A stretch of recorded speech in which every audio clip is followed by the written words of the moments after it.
mind can go either direction under stress, toward positive or toward negative, on or off.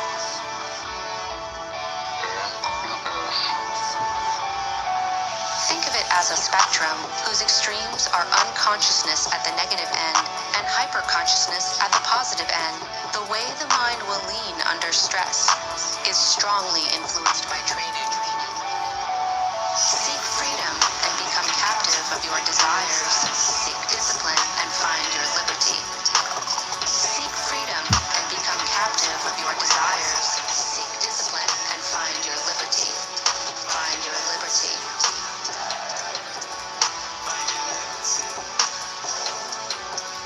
Find your liberty.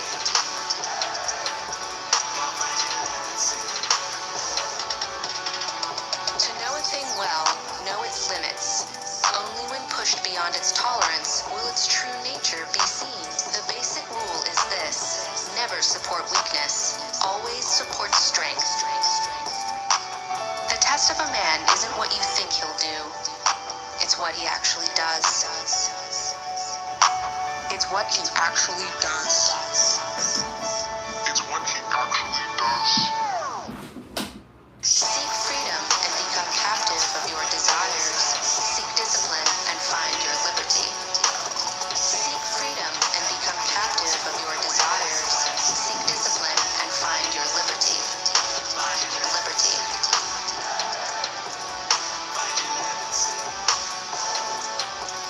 Find your liberty.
Sometimes life is like this dark tunnel.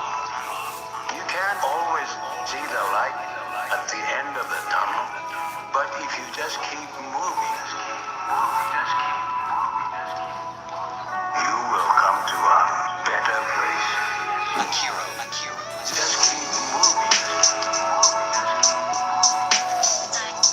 You will come to a better place. Just keep moving. You will come to a better place. It is important to draw wisdom from many different places. If we take it from only one place, it becomes rigid and stale. Understanding others, the other elements, and the other nation will help you become whole. It is usually best to admit mistakes when they occur, and to seek to restore honor. Perfection and power are overrated. I think you are very wise to choose happiness and love. Sometimes life is like this dark tunnel. You can't always see the light at the end of the tunnel, but if you just keep moving, you will come to a better place. Just keep moving. You will come to a better place. Just keep moving. You will come to a better place. People see me and think I'm weak. They want to take care of me. But I can take care of myself by myself. You sound like my nephew. Always thinking you need to do things on your own without anyone's support. There is nothing wrong with letting people who love you help you. There is nothing wrong with letting people who love you help you. Sometimes life is like this dark tunnel. You can't always see the light at the end of the tunnel, but if you just keep moving, you will come to a better place. Just keep moving. You will come to a better place. Just keep moving. You will come to a better place.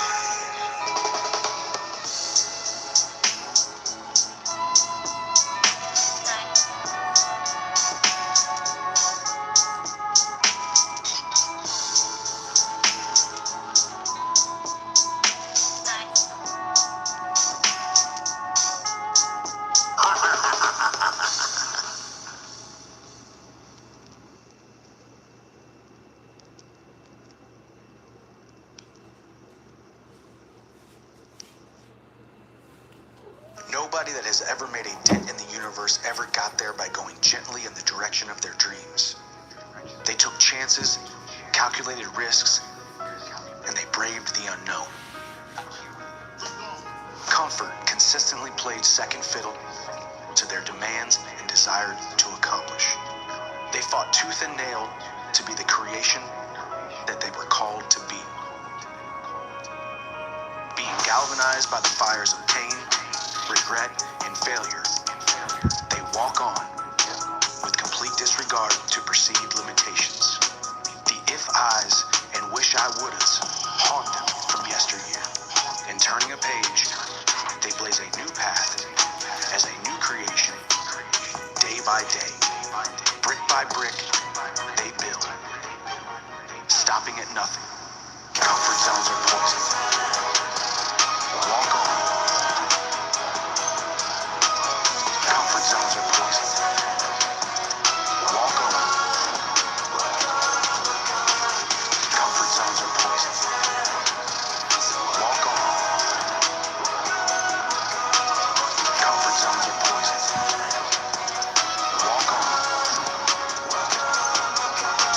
We must stop seeking comfort if we want to accomplish or ascend to the best version of who we were created to be. If we are truly honest with ourselves, we will admit that some of the most uncomfortable times in our lives resulted in the most improvements in our being.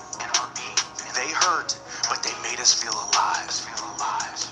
They produced pain, but they galvanized us in the fires we needed in order to burn off the parts of us that do not serve us. Now, being on the other side, we can look back with pride at the battle-tested individual that we have become.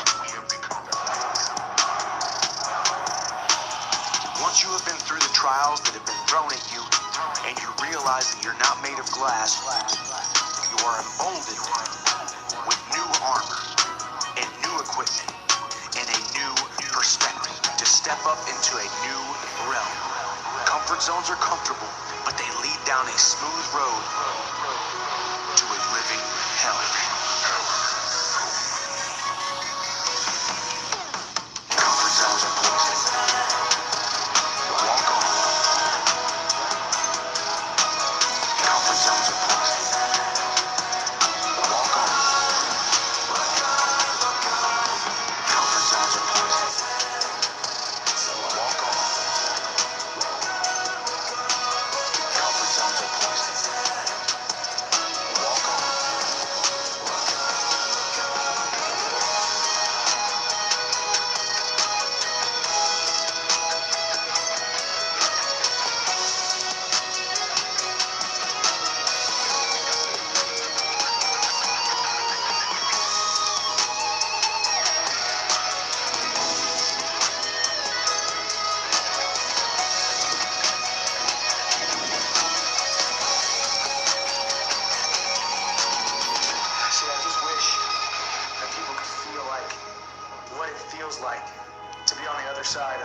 Everything you ever wanted is waiting for you on the other side of your comfort zone. Get after it.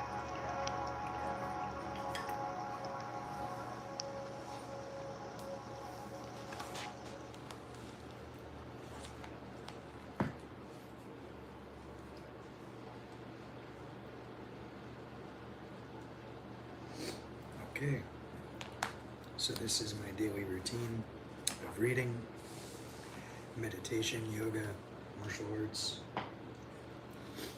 Today when I do the kickboxing portion, I'm going to be wearing my gloves to make a little bit more resistance, just a little bit,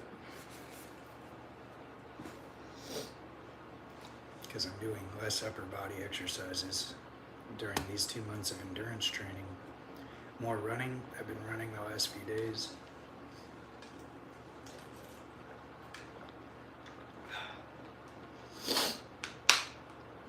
And I'm about to read from the November-December edition of the Communist newspaper. Here with Pikachu the cat. And Bulbasaur will probably come join us at some point. And I'm eating a little bit before I start the routine because I need to have the fuel, because I'm going to do like 60 to 90 minutes of yoga here in about an hour or two, and then I'm going to do 30 minutes or more of the martial arts routine, and then I'm going to go for a long walk, which is basically going to be a run for the first half and a hike back for the second half. So I'm going to take another bite here because I'm still kind of hungry. I'm not eating a lot. I'm just getting a little bit of veggies and tofu and noodles down before I start the reading, and then we'll read, meditate, practice yoga, and do the martial arts workout at the end. And again, you gotta have fruits and veggies, carbs and protein if you're doing any kind of training, but you definitely need carbs if you're going to be doing endurance training.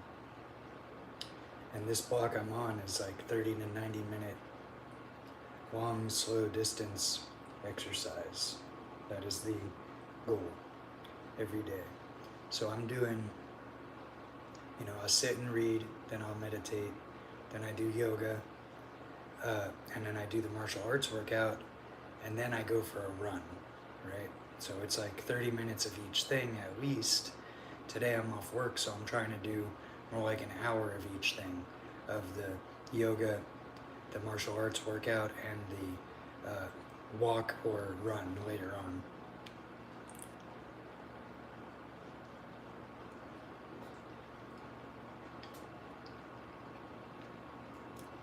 And people will tell you you're supposed to train on an empty stomach when you're doing yoga, and that's generally true, but it's going to be about an hour, hour and a half before I get to the yoga, and I want to have some fuel in me, because I'm not just stretching, I'm doing Ashtanga yoga in about an hour, which is more work, and I'll be live streaming that here.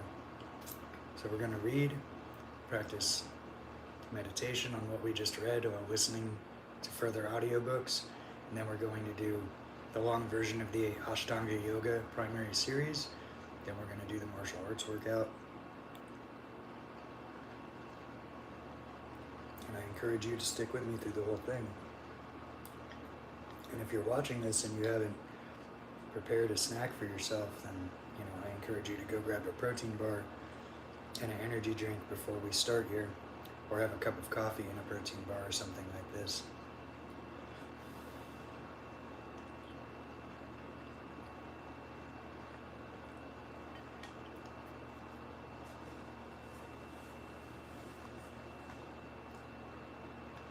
So this is the last of my energy drink, and then we'll begin.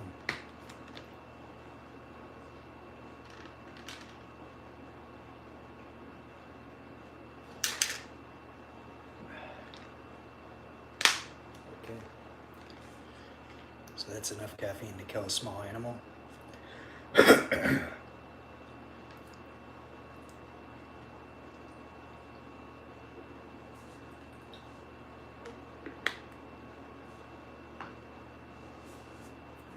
and we're reading the November and December edition of this year of the Communist newspaper, the voice of the Revolutionary Communists of America. And on the back we have hands off Venezuela, down with U.S. imperialism. The main headline is, America needs a revolution. The smaller headlines for articles further throughout are New York City elects a socialist mayor. What's next? Lessons from the revolutionary wave. Zorn's election is one of the highest profile victories for a socialist candidate in American history, but a long, hard battle against New York's capitalists and the entire U.S. ruling class awaits. Lessons from the revolutionary wave. In recent years, the masses, with the youth at the forefront, have overthrown one hated government after another. But after ousting the old regimes, what will it take to replace them with worker states? Trump's ICE terror, a brutal distraction. In a brutal attempt to distract from his failures, Trump has sent massed ICE agents into major American cities. Workers want to fight against these things. With a proper leadership, the millions pouring onto the streets could be transformed into a conscious, organized force. Trump pursues regime change in Venezuela. Trump's deployment of 10,000 troops and 10 warships to the Caribbean coast off of Venezuela is the largest buildup of U.S. military force in Latin America since the 1989 invasion of Panama. America needs a revolution. Mass layoffs, ICE terror, rumors of war, and a working class ready to fight. As jack-o'-lanterns give way to Christmas lights, millions of anxious minds wonder what 2026 has in store. One thing is clear. The economic barometer is falling, indicating storms are ahead. Prices are on the rise again as companies exhaust their pre-tariff war stockpiles. At time of writing, up-to-date statistics tracking inflation are unavailable due to the government shutdown. But nobody who's visited a grocery store recently is in any doubt. Banana prices are up 6.9%, beef is up 12.9%, and coffee has surged by 18.9%. It's no wonder that a recent Economist YouGov poll shows that only 30% of Americans approve of Trump's handling of inflation and prices, while 64% disapprove. Surging prices are a serious threat to a president who returned to power riding a wave of discontent over Biden-era inflation. Job losses. Adding to the economic unease, nearly 1 million American workers have lost their jobs so far in 2025. UPS is laying off 48,000 workers. In October, Amazon cut 14,000 jobs, the largest layoff in the company's history. Amazon insiders warn that many more will follow. And these companies aren't alone. The Worker Adjustment and Retraining Notification, WARN, Act requires big companies to give 60 days advance written notice of mass layoffs. No fewer than 117 companies have filed WARN notices, indicating they plan to cut jobs in November, including Google, John Deere, Microsoft, Oracle, Purdue Foods, Quest Diagnostics, Target, and Wells Fargo. The holiday season is normally a boom time for retail and travel. The spate of late-year layoffs is just one indication that the capitalists are worried about their short-term profits. In fact, analysts predict that U.S. retailers will take on fewer seasonal employees in 2025 than any year since 2009. Quote, since 2009. The phrase since 2009, harkening back to the world capitalism's deepest crisis since the Great Depression, is a constant refrain in business press. Fewer workers have been hired so far this year than any time since 2009. Unsold inventory of new houses is at its highest level since 2009. The average FICO credit score has dropped 3 points since 2023, the biggest 2-year decline since 2009. In a country with abysmal public transportation, where car ownership is a necessity for workers in all but a few large cities, auto repossessions have surged to their highest levels since 2009. Repo men have already seized more than 2.2 million cars, and that figure is expected to surpass 3 million before the year is out. Is there any respite from the since 2009 mania? The only apparent difference are those figures that are already worse than during the Great Recession. For example, Fitch Ratings reports that the percentage of subprime borrowers who are at least 60 days behind on their car loans has reached 6.43%. That's double what it was 4 years ago, and higher than during any of the last 3 recessions: the COVID pandemic, the Great Recession, and the dot-com bust.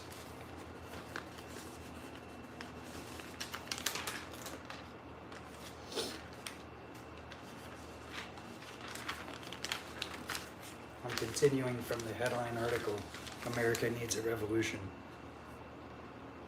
Doom and gloom.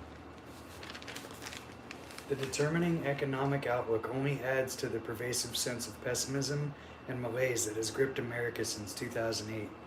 The U.S. fertility rate is just one indication. It fell to around 1.6 live births per woman in 2025, down from nearly 3.7 at the height of the post-war boom in 1960, and well below the quote replacement rate of 2.1 needed to maintain the current population. Meanwhile, many of those who have managed to be born are seriously considering an early departure from this vale of tears. OpenAI recently reported that more than 1 million people discuss suicide with ChatGPT every week. In fact, if not for immigration, America would already be facing a demographic catastrophe. However, according to a study by the American Enterprise Institute, a right-wing think tank, more foreign-born people are likely to leave the country than enter it this year. This hasn't happened in nearly a century. And there's an insert here that says, the next economic crisis is looming. When it hits, it will affect mass consciousness even more dramatically than the 2008 crash. Sounding the alarm. Workers aren't the only ones feeling gloomy. Increasingly, the ruling class is waking up to the threat of an economic meltdown. The recent bankruptcies of auto parts manufacturer First Brands and subprime auto lender Tricolor have shined a spotlight on the quote shadow banking sector, which sprung up in response to the tightening of banking regulations after 2008. Quote, my antenna goes up when things like that happen. I probably shouldn't say this, but when you see one cockroach, there are probably more.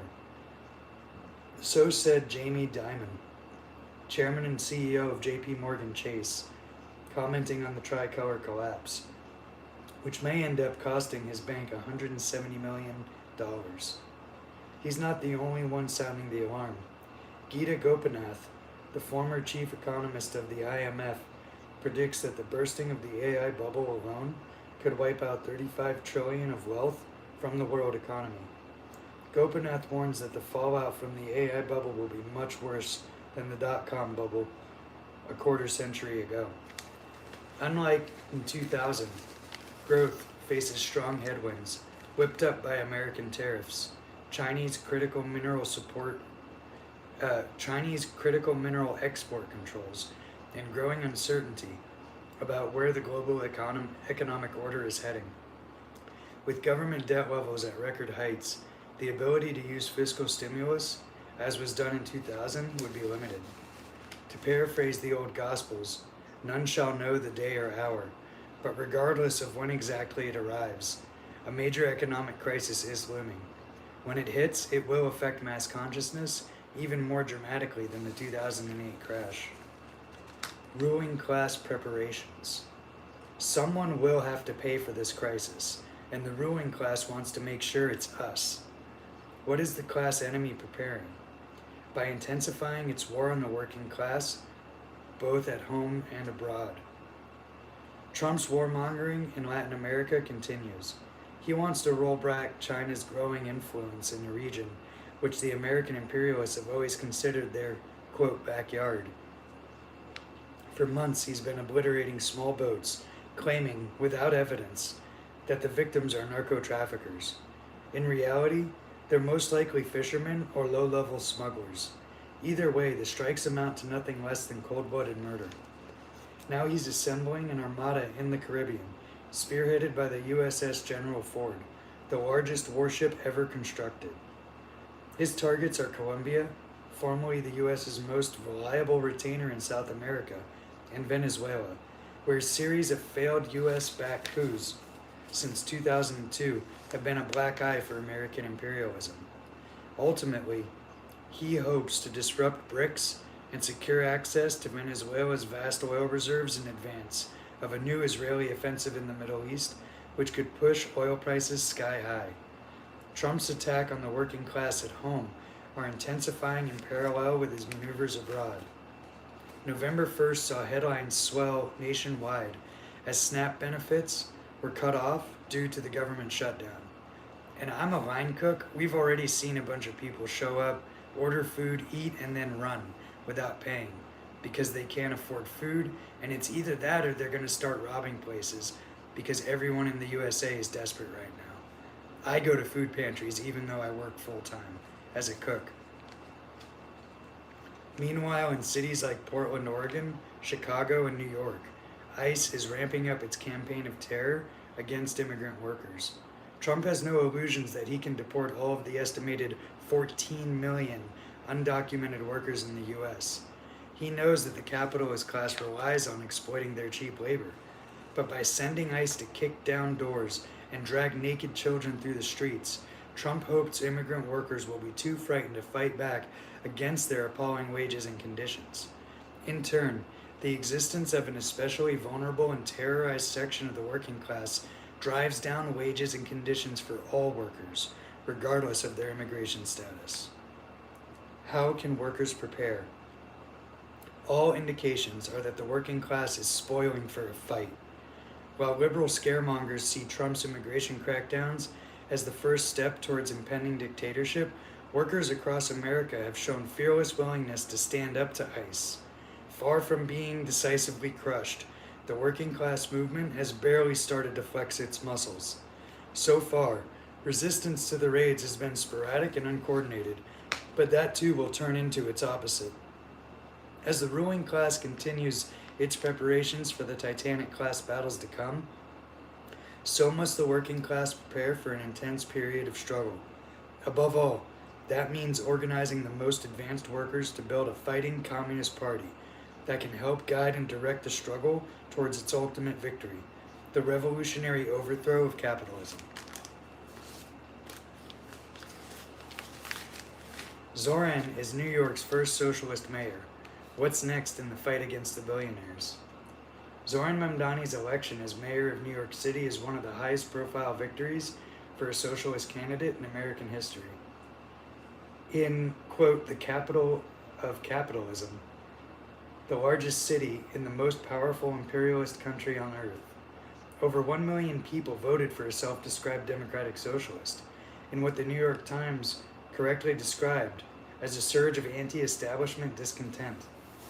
This represents a political earthquake. Ever since Bernie Sanders began his first presidential campaign in 2015, socialist ideas have been making inroads into the working class. But Zoran's victory is one of the clearest signs yet of the enormous shift in mass consciousness over the last decade. Democratic socialism has become mainstream. 9 months ago, Zoran was polling at 1%, but his calls for freezing rents, free buses, affordable childcare, and city-owned grocery stores, not to mention his opposition to Israel's genocidal war in Gaza, attracted wide support. A 42,000-strong volunteer base propelled him to a stunning Democratic primary upset over establishment favorite and eventual Trump endorsee Andrew Cuomo. There's an inset here that says, undoubtedly, Zoran's election is a symbolic victory against capitalism and Zionism. Now, a huge battle against New York's capitalists and the entire U.S. ruling class awaits.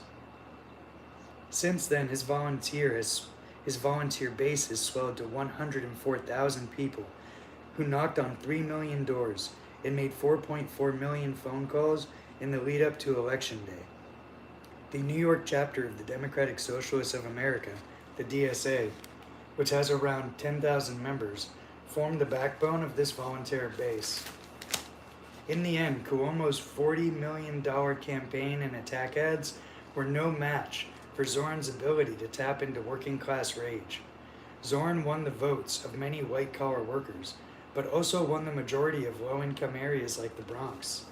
Nearly 15,000 people who were approached by canvassers or called by phone bankers agreed to participate in the campaign. This shows the degree of enthusiasm for a candidate who is seen as a genuine fighter. The Democratic Socialist label was not an incidental factor, but rather a central component of Zorin's success. A CNN exit poll revealed that 85% of Mamdani's roughly 1 million voters consider themselves Democratic Socialists. All told, 25% of New York voters identified with this label. This comes after a September poll found that 74% of Democratic voters see Democratic Socialism as the term that comes closest to their viewpoint. Zorin also won 65% of first-time voters in a mayoral election, 59% of renters, 59% of respondents who said their families are financially falling behind, 66% who said cost of living is the most important issue facing New York City, 33% of voters said they have an unfavorable view of the Democratic Party, 65% of voters who have an unfavorable view of both parties, 76% who said opposing Trump was a reason for voting, 9% of people who voted for Trump last year. All this confirms that what the RCA has been saying since Trump's re-election last year. The U.S. working class has not shifted to the right in any fundamental sense. Rather, the crisis of American capitalism is pushing workers towards anti-establishment politicians willing to take on the status quo. The rising appeal of left and right populism is a distorted reflection of the desperate search for solutions to the problems facing all workers. In this case, we see a particular situation in which a self-described socialist is running within the capitalist Democratic Party, due to the absence of a mass workers' party in the U.S. Zorin's election is also an important victory for the Palestine Solidarity Movement and a defeat for the political influence of Zionism. In fact, Zorin's call to arrest Netanyahu as a war criminal if he comes back to New York was supported by 63% of primary election voters. In his victory speech, which he began by quoting the great American socialist Eugene Debs, Zorin promised to deliver on his bold promises and even flaunted his democratic socialist credentials. Quote, "When we enter City Hall in 58 days, expectations will be high. We will meet them. And we must chart a new path, as bold as the one we have already traveled. After all, the conventional wisdom would tell you that I am far from the perfect candidate. I am young, despite my best efforts to grow older. I am a Muslim. I am a democratic socialist. And, most damning of all, I refuse to apologize for any of this." 30 years ago, this would have been unthinkable in the U.S. After the fall of the USSR, the American ruling class triumphantly declared that socialism was a thing of the past. We live in a completely different world now. Any lingering misconceptions that the American working class is somehow impervious to socialist ideas can be laid to rest for good. Socialist politics are clearly back on the agenda in this country. The fight has just begun. When news of his victory broke, reports of jubilant celebrations in packed bars across Brooklyn and Queens hit the airwaves. New York DSA unveiled a triumphant poster declaring socialism wins. Undoubtedly, Zorin's election is a symbolic victory against capitalism and Zionism, but now is not the time to get complacent. The reality is that genuine socialism has not yet won. A long, hard battle against New York's capitalists and the entire U.S. ruling class awaits. From the moment he won the primary in June, the bosses have threatened a strike of capital against a Zorin-led New York. Trump has suggested he'll withhold federal funding for the city. Governor Kathy Hochul has continually hinted that she'll block any new taxes on the rich. Meanwhile, the bourgeois press have published hundreds of articles slandering and attacking Zoran. The pressure of the Democratic Party, the bourgeois media, the 300,000-strong municipal bureaucracy, and the landlords and capitalists will only increase from here. While Cuomo may have been defeated, hundreds of high-ranking city government bureaucrats remain at their posts and will continue to fight in the interests of the capitalists and landlords under a Zoran mayorship. By all accounts, Zoran Mamdani is motivated by a desire to lower the cost of living for ordinary people. But history shows that to transform society, good intentions are not enough. To succeed, we need a scientific understanding of how capitalist society operates and what kind of enemy we're up against. This is why the RCA has always opposed socialists running as Democrats, an institutional party of the class enemy. While we join the majority of working-class New Yorkers in celebrating the establishment candidate's defeat, we could not lend our support to Zoran's campaign as long as he was running in the Democratic Party. Zoran is entering enemy territory, and he will need a serious strategy to succeed. To start, he should keep in mind that his own past statements about the goals of the socialist movement, as he told YDSA conference in 2021, quote, "What the purpose is about this entire project is not simply to raise class consciousness, but to win socialism." And obviously, raising class consciousness is a critical part of that. But making sure that we have candidates that both understand that and are willing to put that forward, we have to continue to elect more socialists. And we have to ensure that we are unapologetic about our socialism. Zoran was exactly right when he said this. History testifies that weakness in the face of the class enemy only invites aggression. Only a strategy of bold, unapologetic class struggle, relying solely on the strength of the working class, can succeed. But it must be said that so far Zoran has not heeded his own advice. Since the primary, the capitalists have moved might and main to rein him in. In a series of closed-door meetings, Zoran has given them a friendly hearing. As the New York Times Magazine detailed in October, quote, for months now, Mamdani has been meeting privately with former leaders in city government, business executives, heads of New York arts and cultural institutions, and skeptical local Democrats. The talks are pitched as get-to-know-you meetings with the new political star, but they also serve a dual purpose. In them, Mamdani has sought to present himself as a new type of leftist, a listener who understands his shortcomings and is willing to grow. But he acknowledged his lack of managerial experience and asked for advice. He has sought common ground. Robert Wolf, a Partnership for NYC member and a major fundraiser for the Democratic Party, said he has begun texting with the candidate, becoming an informal pulse check for the city's finance and business community. Wolf also met with Mamdani for an hour at his campaign office in person to follow up an hour-long Zoom meeting in August. Zoran, to me, is more of a progressive capitalist, Wolf said, adding that he was convinced by their private interactions that Mamdani understood the importance of the private sector thriving in his New York.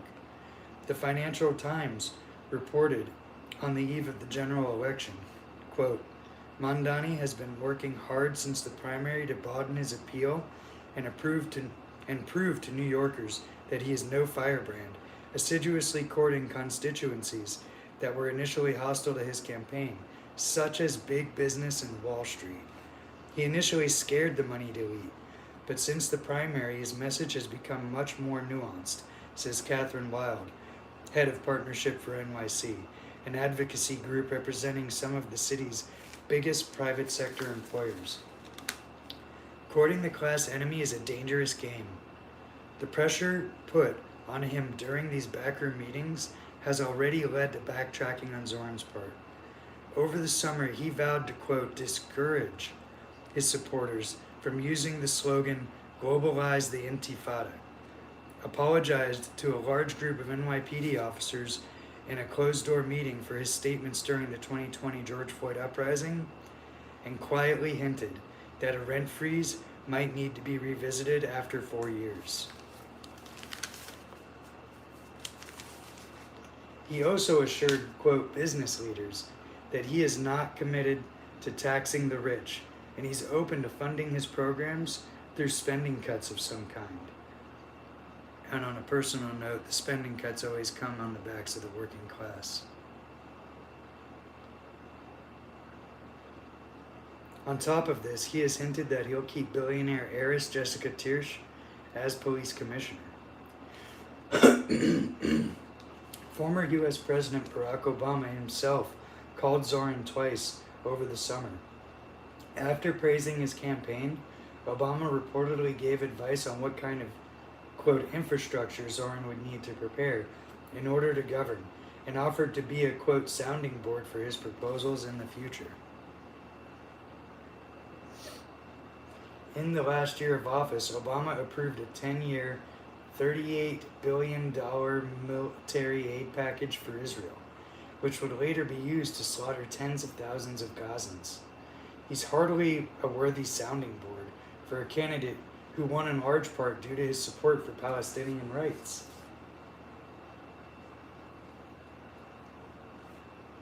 Obama and the rest of the ruling class want Zorin to play by their rules. Rules written by the capitalists to secure their wealth and power. Zorin would do best to completely disregard and distrust the advice offered by these tried and true enemies of the working class. The likes of Barack Obama, Kathy Hochul, Chuck Schumer, Patrick Gaspard, Sally Sussman, and their ilk should be regarded with disdain and kept far away from Zorin's operation. If the capitalists want to hold get-to-know-you discussions with Zorin, so be it. But these meetings should be fully open to the public. Militant class struggle needed. The capitalist class is a ruthless and determined enemy. They understand that their interests are diametrically opposed to those of the working class. They cannot be charmed, reasoned with, or otherwise convinced to support the genuine reforms, because the reforms are simply not in their class interests. In our era, only all-out class struggle can win serious concessions. Like all reforms, Zorin seeks to be all things to all people, promising substantial reforms to the working class while assuring the capitalists that their profits will be secure. It would be one thing if world capitalism were in the midst of a general upswing, as it was from 1946 to 73. But in an epoch of capitalist decline, this is simply not possible. In the context of a global crisis of overproduction, U.S. imperialism is losing its edge over rising Chinese imperialism. The capitalists regard even minor incursions into their profits as a serious liability. What's more, allowing any substantial reforms would risk emboldening the working class to fight for more. Appetite comes with eating. Already there are reports of Wall Street shot callers plotting the next move. The ruling class will fight Zorin's program, mild and reasonable as it may be, tooth and nail. To quote the Bible, no man can serve two masters. In his effort to deliver on his reforms, Zorin's only reliable allies are the workers and youth, who propelled him into office. Zorin has repeatedly referred to the Democrats as our party. But from the point of view of the working class, it's not our party, it's their party, the capitalist party. And understanding this distinction is crucial to success. It is not too late to break with the bourgeois political framework altogether and transform his campaign into a nerve center for all-out class struggle. There has never been a better time to break with the Democrats and build a class-independent workers' party. Zorin, a nationally known figure, has been elected mayor of the biggest city in the U.S. He has behind him an army of volunteers who want a serious fight against the billionaires. With a single Instagram video, he could call on his 100,000 volunteers and 5 million followers to form a new political party, completely independent of the Democrats. Such a party would not simply be an electoral vehicle, but would organize a serious struggle of the working class. Given the hatred that millions feel for both bourgeois parties, this would spread like wildfire to every major city in the country, forming the basis for a mass workers' party in the US. Now is the time for boldness and audacity. The entire world is watching. The naysayers will argue that such a course is unrealistic. But what's unrealistic is the idea that any meaningful change can come through the party of the Clintons, Joe Biden, and Andrew Cuomo. In staffing his administration, Zorn should rely only on the ranks of the DSA and other rank-and-file field organizers from his campaign, disregarding the attempts of the Democratic establishment to worm their way in. He should pledge to accept only the wage of an average worker, and top city management should do the same. The administration should see itself not as a New York-specific entity, but as the focal point for a national struggle against the American capitalist class as a whole.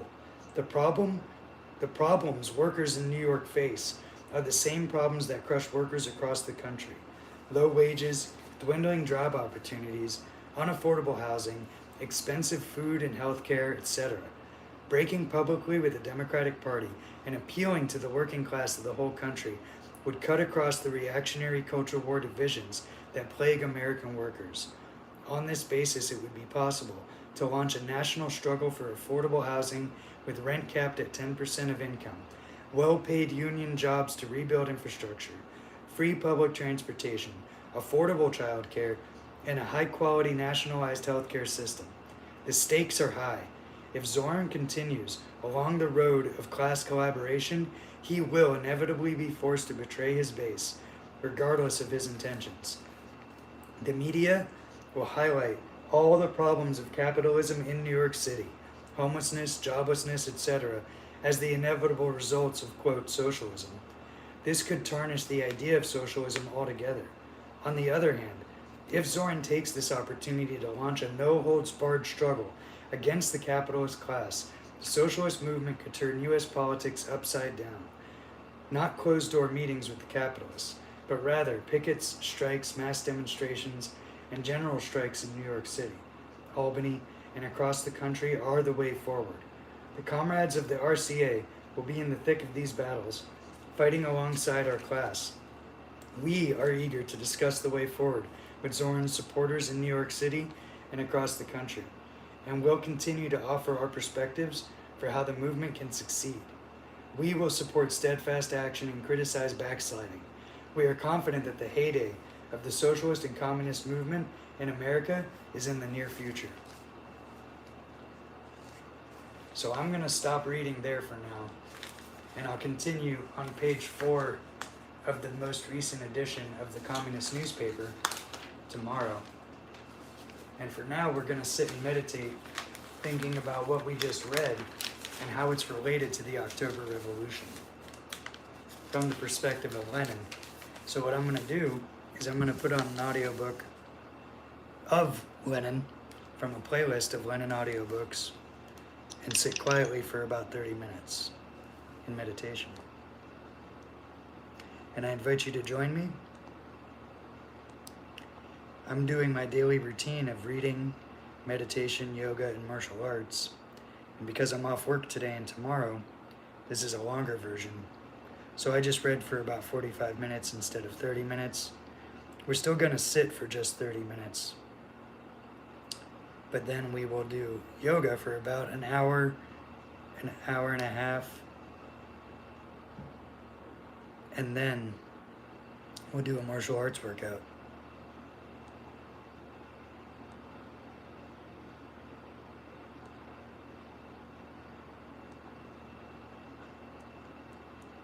Let's see, where are we at? Hey, welcome to Socialism for All. This file is being recorded for the September 2022 edition of Socialism for All. It's an audiobook and discussion of Unity by Lenin from 1914. If you like this video, please click like and subscribe, and consider supporting on Patreon, patreon.com/socialismforall. There's a link to Patreon in the video description. So this piece was published in Put Pravdy number 54, April 12, 1914, and published according to the text in Put Pravdy. The source is Lenin Collected Works, Progress Publishers, 1972, Moscow, Volume 20, translated by Bernard Isaacs and the late Joe Feinberg, HTML transcription and markup by R. Simbala, and it's in the public domain at the Lenin Internet Archive within the Marxists Internet Archive, marxists.org. Thanks as usual to MIA for hosting this and thousands of other free texts. So let's get into it. 3 issues of the journal Borba, which declares itself to be non-factional, have already appeared in St. Petersburg. The journal's main line is to advocate unity. But unity with whom? With the liquidators. Comment here, what's a liquidator? So in the Russian Social Democratic Labor Party, there was a sizable number of Mensheviks who wanted to purge elements of the party who did not agree with them on particular issues. One of the main issues was the question of whether to have both a legal and an illegal arm of the movement. Lenin fiercely opposed liquidationism. He wrote against it a lot, and liquidationism generally is a term for people who want to purge elements who don't agree with them. Sometimes it can also refer to completely dissolving a party as well. And it's also true that there were some Bolsheviks who wanted to purge non-Bolshevik elements. These were far fewer in number. So overall, context, Lenin writing in 1914 about liquidationism, this is what he's writing about, is the Mensheviks who are trying to have only a legal arm of struggle and other positions that were generally incompatible with the needs of the revolutionary movement. All right, so let's start over. 3 issues of the journal Borba, which declares itself to be non-factional, have already appeared in St. Petersburg. The journal's main line is to advocate unity, but unity with whom? With the liquidators. The latest issue of Borba contains 2 articles in defense of unity with the liquidators. The first article is by the well-known liquidator Y. Lauren, the same Lauren who recently wrote in one of the liquidationist journals, quote, "The path to capitalist development will be cleared of absolutist survivals without any revolution. The immediate task is to imbue wide circles with the leading idea that in the coming period, the working class must organize not for revolution, not in anticipation of revolution, ... unquote. Writing in Borba, this same liquidator now urges unity and proposes that it should take the form of federation. Federation implies agreement between organizations enjoying equal rights. Thus, in the matter of determining the tactics of the working class, Lauren proposes placing the will of the overwhelming majority of the workers, who stand for the uncurtailed slogans, on an equal footing with the will of negligible groups of liquidators, whose views coincide more or less with the passage just quoted above. According to the subtle plan of the liquidator Lauren, the majority of the workers are to be deprived of the right to take any step until they obtain the consent of the liquidators of Severnaya Rabochia Gazeta. The workers have rejected the liquidators, but now, according to the plan of the liquidator Lauren, the latter are to regain a leading position by means of federation. Thus, the federation proposed by Lauren is simply a new attempt to impose on the workers the will of the liquidators, whom the working class movement has rejected. The liquidators reason as follows: we weren't allowed to come in by the door, so we'll steal in by the window and call unity through federation that which is actually a violation of the will of the majority of the workers. The editors of Borba disagree with Lauren. Federation, i.e. gradual agreement between the liquidators and the Marxists as equal parties, does not satisfy them. It is not agreement with the liquidators that they want, but a new amalgamation with them, quote, on the basis of common decisions on tactics, which means that the overwhelming majority of the workers, who have rallied to the tactical line of Pravdi, must abandon their own decisions for the sake of common tactics with the liquidators. In the opinion of Borba's editors, the tactics developed by the class-conscious workers, which have stood the test of experience of the entire movement during the past few years, must be set aside. Why? So as to make room for the tactical plans of the liquidators, for views that have been condemned both by the workers and by the whole course of events. Utter defiance of the will, the decisions, and the views of the class-conscious workers is at the bottom of the idea of unity with the liquidators, which the editors of Borba propose. The will of the workers has been clearly and definitely expressed. Anyone who has not taken leave of their senses can say exactly which tactics the overwhelming majority of the workers sympathize with. But along comes the liquidator Lauren and says, the will of the majority of the workers is nothing to me. Let this majority get out of the way and agree that the will of a group of liquidators is equal to the will of the majority of the class-conscious workers. After the liquidator comes a conciliator from Borba, who who says the workers have devised definite tactics for themselves and are striving to apply them, that means nothing at all. Let them abandon these tested tactics for the sake of common tactical decisions with the liquidators. And the conciliators from Borba describe as unity this violation of the clearly expressed will of the majority of the workers, a violation designed to secure equality for the liquidators. This, however, is not unity, but a flouting of unity, a flouting of the will of the workers. This is not what the Marxist workers mean by unity. There can be no unity, federal or other, with liberal labor politicians, with disruptors of the working class movement, with those who defy the will of the majority. There can and must be unity among all consistent Marxists, among all those who stand for the entire Marxist body, and for the uncurtailed slogans, independently of the liquidators and apart from them. Unity is a great thing and a great slogan, but what the workers' cause needs is the unity of Marxists, not unity between Marxists and opponents and distorters of Marxism.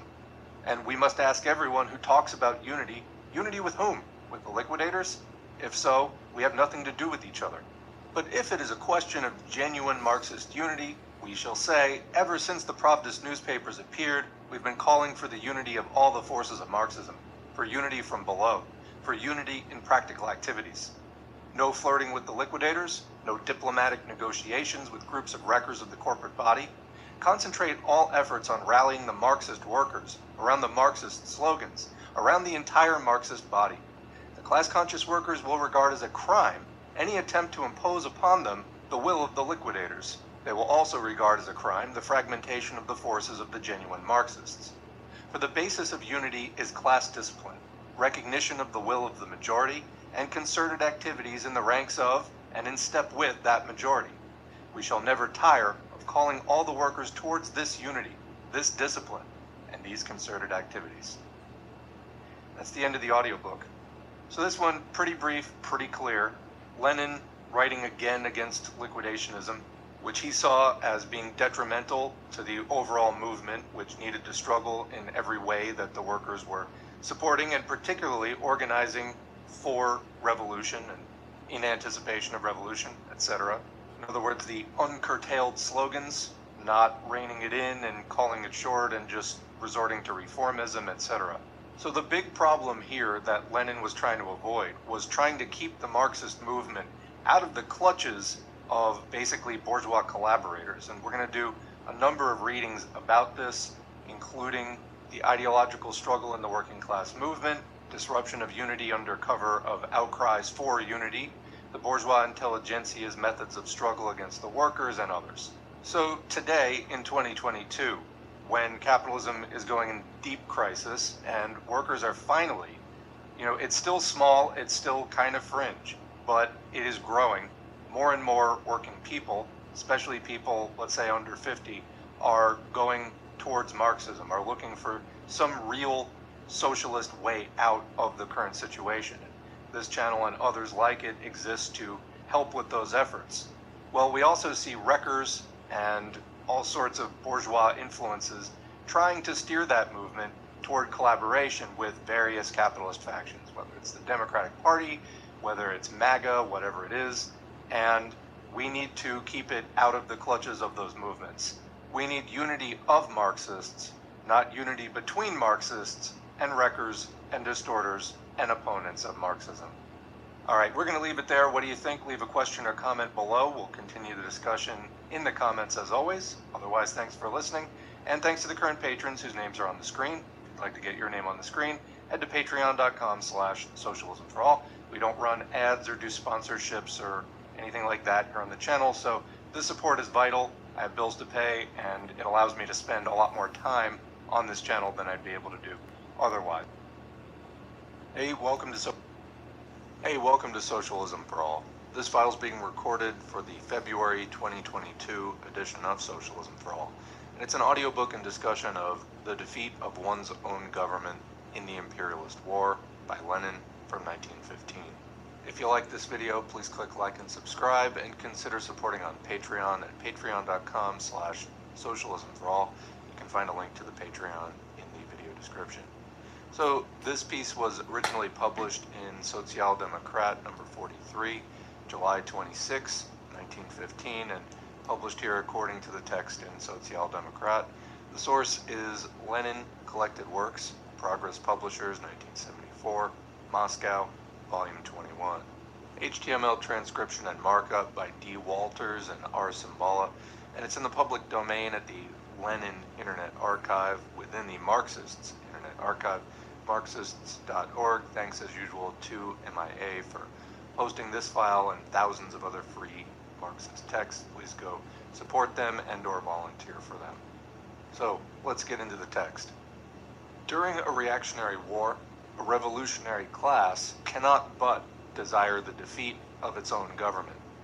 This is axiomatic, and it's disputed only by conscious partisans or helpless satellites of the social chauvinists. Among the former, for instance, is Semkovsky of the Organizing Committee, and among the latter, Trotsky and Bukvoyed, and Kautsky in Germany.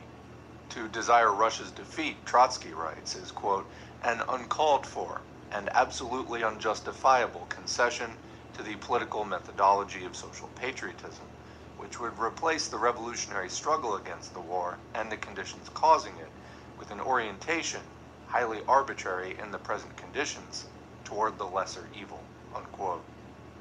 This is an instance of high-flown phraseology, in which Trotsky always justifies opportunism. A, quote, revolutionary struggle against the war is merely an empty and meaningless exclamation, something at which the heroes of the Second International excel, unless it means revolutionary action against one's own government, even in wartime. One has only to do some thinking in order to understand this. Wartime revolutionary action against one's own government undoubtedly means not only desiring its defeat, but really facilitating such a defeat. Note to the discerning reader, this does not mean blowing up bridges, organizing unsuccessful strikes in the war industries, and in general, helping the government to defeat the revolutionaries. The phrase-bandying Trotsky has completely lost his bearings on a simple issue. It seems to him that to desire Russia's defeat means desiring the victory of Germany. Bukvoyed and Semkovsky give more direct expression to the thought, or rather want of thought, which they share with Trotsky. But Trotsky regards this as the, quote, methodology of social patriotism. To help people who are unable to think for themselves, the Berne Resolution, Social Democrat number 40, made it clear that in all imperialist countries, the proletariat must now desire the defeat of its own government. Bukvoyed and Trotsky preferred to avoid this truth, while Semkovsky, an opportunist who was more useful to the working class than all the others, thanks to his naively frank reiteration of bourgeois wisdom, blurted out the following, quote, this is nonsense because either Germany or Russia can win, unquote. It's from Izvestia number 2. Take the example of the Paris Commune. France was defeated by Germany, but the workers were defeated by Bismarck and Thiers. Had Bukvoyed and Trotsky done a little thinking, they would have realized that they have adopted the viewpoint on the war held by governments and the bourgeoisie, i.e. that they cling to the political methodology of social patriotism, to use Trotsky's pretentious language. A revolution in wartime means civil war. The conversion of a war between governments into a civil war is, on the one hand, facilitated by military reverses, or defeats of governments. On the other hand, one cannot actually strive for such a conversion without thereby facilitating defeat. The reason why the chauvinists, including the Organizing Committee and the Chikaidze group, repudiate the defeat slogan is that this slogan alone implies a consistent call for revolutionary action against one's own government in wartime. Without such action, millions of ultra-revolutionary phrases such as a war against, quote, the war and the conditions, etc., are not worth a brass farthing. Anyone who would, in all earnest, refute the slogan of defeat for one's own government in the imperialist war should prove one of three things. One, that the war of 1914 to 15 is not reactionary. Comment, we're of course talking about World War I. Or two, that a revolution stemming from that war is impossible. Or three, that coordination and mutual aid are possible between revolutionary movements in all the belligerent countries. The third point is particularly important to Russia, a most backward country where an immediate socialist revolution is impossible. That is why the Russian Social Democrats had to be the first to advance the theory and practice of the defeat slogan. The Tsarist government was perfectly right in asserting that the agitation conducted by the Russian Social Democratic Labor Group in the Duma, the sole instance in the International, not only of parliamentary opposition, but of genuine revolutionary anti-government agitation among the masses, that this agitation has weakened Russia's military might and is likely to lead to its defeat. This is a fact to which it is foolish to close one's eyes.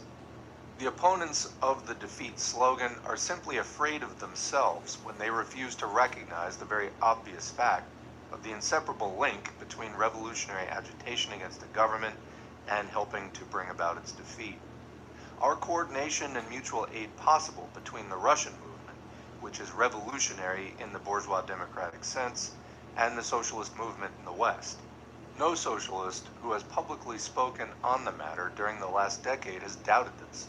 The movement among the Austrian proletariat after October 17, 1905, actually proving it possible.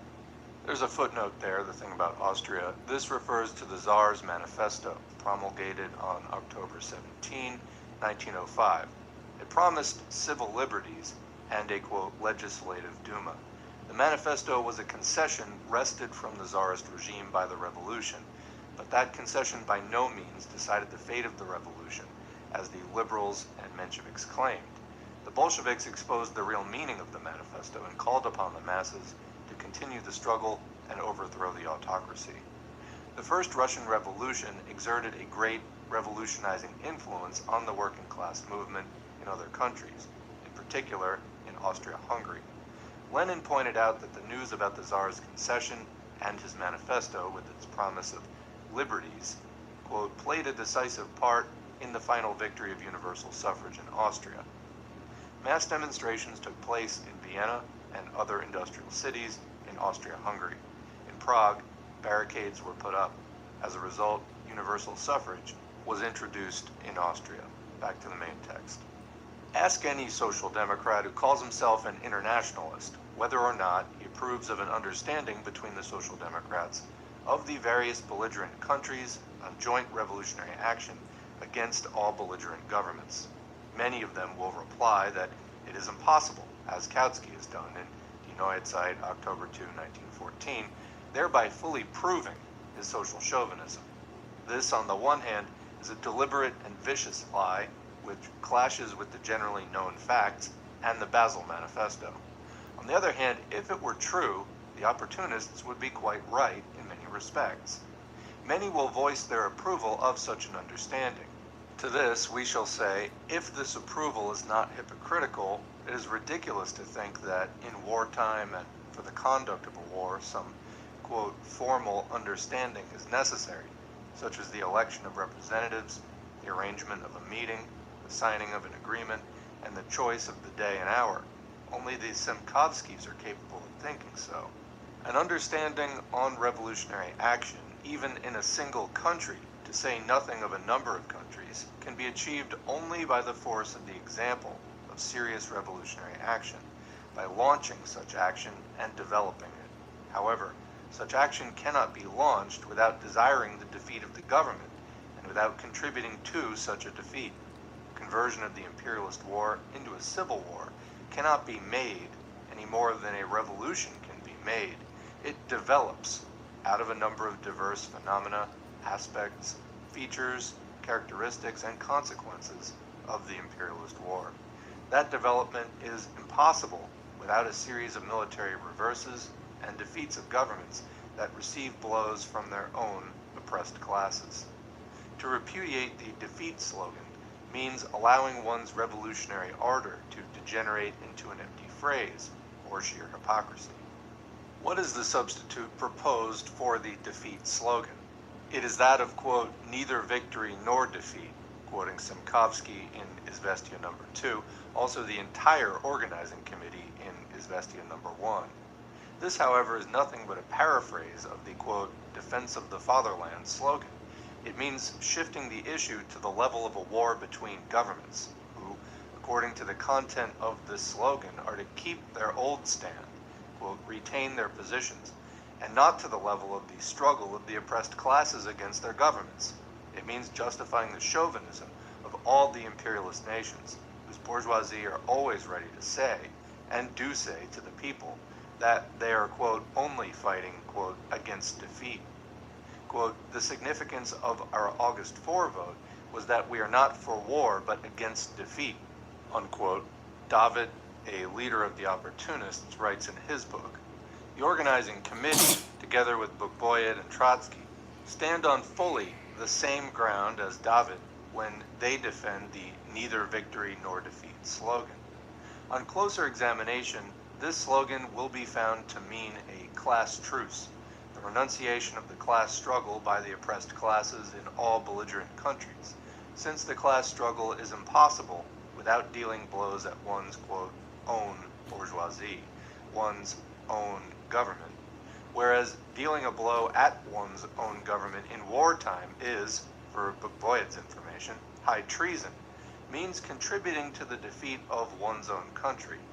Those who accept the neither victory nor defeat slogan can only be hypocritically in favor of the class struggle, of, quote, disrupting the class truce. In practice, such people are renouncing an independent proletarian policy because they subordinate the proletariat of all belligerent countries to the absolutely bourgeois task of safeguarding the imperialist governments against defeat. The only policy of actual, not verbal, disruption of the class truce, of acceptance of the class struggle, is for the proletariat to take advantage of the difficulties experienced by its government and its bourgeoisie in order to overthrow them.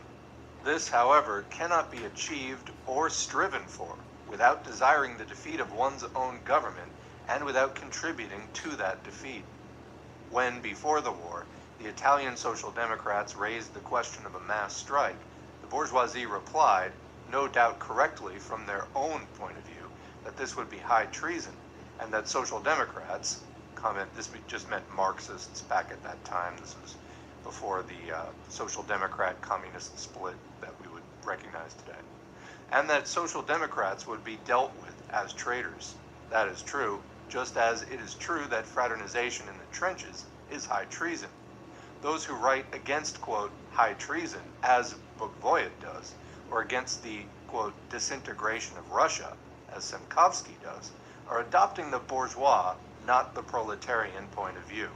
A proletarian cannot deal a class blow at his government, or hold out, in fact, a hand to his brother, the proletarian of the foreign country, which is at war with, quote, our side, without committing, quote, high treason, without contributing to the defeat, to the disintegration of his, quote, own imperialist, quote, great power. Whoever is in favor of the slogan of neither victory nor defeat is consciously or unconsciously a chauvinist. At best, they're a conciliatory petty bourgeois, but in any case, they're an enemy to proletarian policy, a partisan of the existing governments, of the present-day ruling classes. Let us look at the question from yet another angle.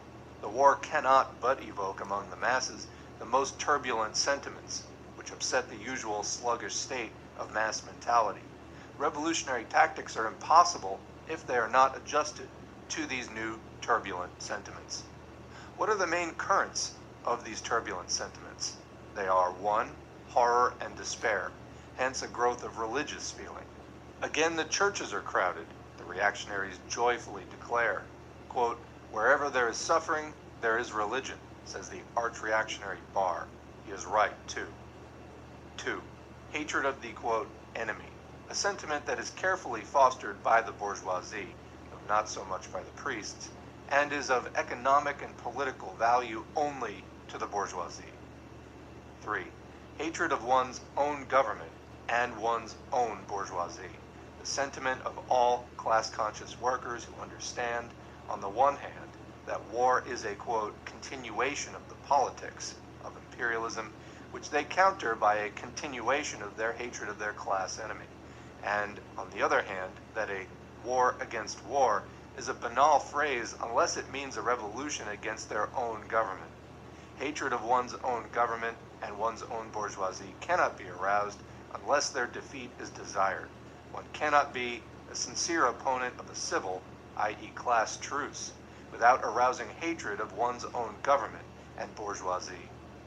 Those who stand for the neither victory nor defeat slogan are in fact on the side of the bourgeoisie and the opportunists, for they do not believe in the possibility of international revolutionary action by the working class against their own governments, and do not wish to develop such action, which, though undoubtedly difficult, is the only task worthy of a proletarian, the only socialist task.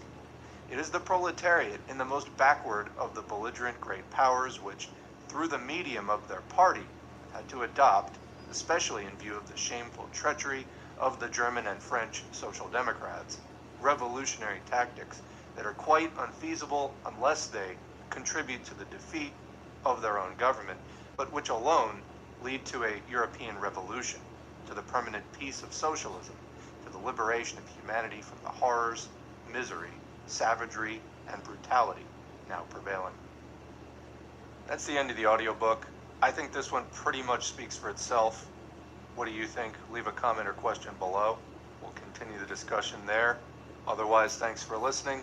Thanks to the current patrons whose names are on the screen. If you'd like to get your name on the screen, head to patreon.com/socialismforall. Sign up for as little as $2 a month or more. Every donation is encouraging. They're also materially helpful, so thank you very much for those.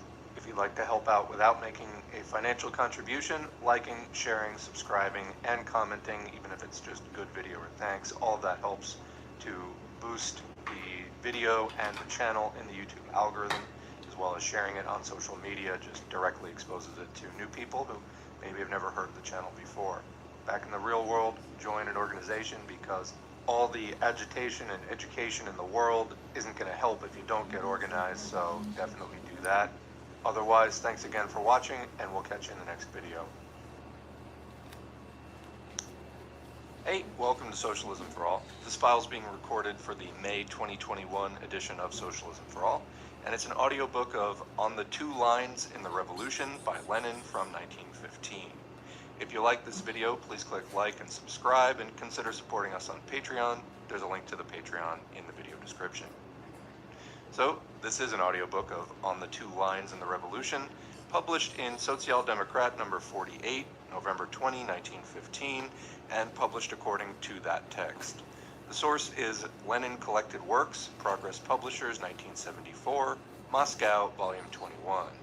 HTML transcription and markup by Zodiac, B. Baggins, D. Walters, and R. Cimbala. It's in the public domain. Lenin Internet Archive 2003 and 2005. Thanks as usual to Marxists Internet Archive at marxists.org for hosting this file and thousands of other free Marxist texts. Please go check them out. Note from Socialism for All, this is not a major work of Lenin's. However, sometimes when I'm doing audiobooks, if you read the footnotes, it will refer you to other works by that author or a related author. And sometimes I like to follow out those references and just fill in some of the gaps between the major works with some of the minor ones. Not all of them are worth maybe doing an audiobook on, every single one, but some of them are interesting. This is one of those. So let's get into the text. In Priziv, number 3, Mr. Plekhanov attempts to present the fundamental theoretical problem of the impending revolution in Russia. He quotes a passage from Marx to the effect that the 1789 revolution in France followed an ascending line, whereas the 1848 revolution followed a descending line. In the first instance, power passed gradually from the moderate party to the more radical, the constitutionalists, the Girondists, the Jacobins.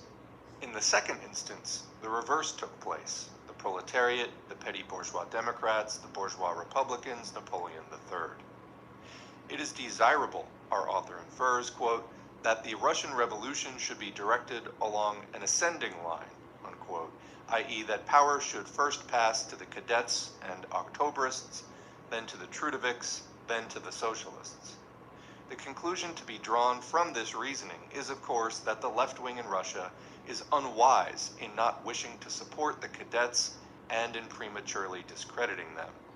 Quick comment, as Russia got closer and closer to 1917, of course this was written in 1915, as they got closer and closer to the revolutionary situation in 1917, of course, having been working there clearly since 1905, the first revolution that did not succeed. There was a lot of debate and discussion over when to take power, how to take power, etc. Then, of course, in 1917 itself, between the February Revolution, which deposed the Tsar, and the October Revolution, when the Bolsheviks took power, the Bolsheviks and Lenin's faction had a lot of arguments with the Mensheviks and the Socialist Revolutionary factions who wanted to hand power or just ally themselves with the ascending bourgeoisie, the cadets. So Lenin has written a great deal about this, and this is another document in that line of argument. Continuing, Mr. Plekhanov's theoretical reasoning is another example of the substitution of liberalism for Marxism. Mr. Plekhanov reduces the matter to the question of whether the strategic conceptions of the advanced elements were right or wrong. Marx's reasoning was different. He noted a fact. In each case, the revolution proceeded in a different fashion. He did not, however, seek the explanation of this difference in strategic conceptions. From the Marxist point of view, it is ridiculous to seek it in those conceptions. It should be sought in the difference in the alignment of classes.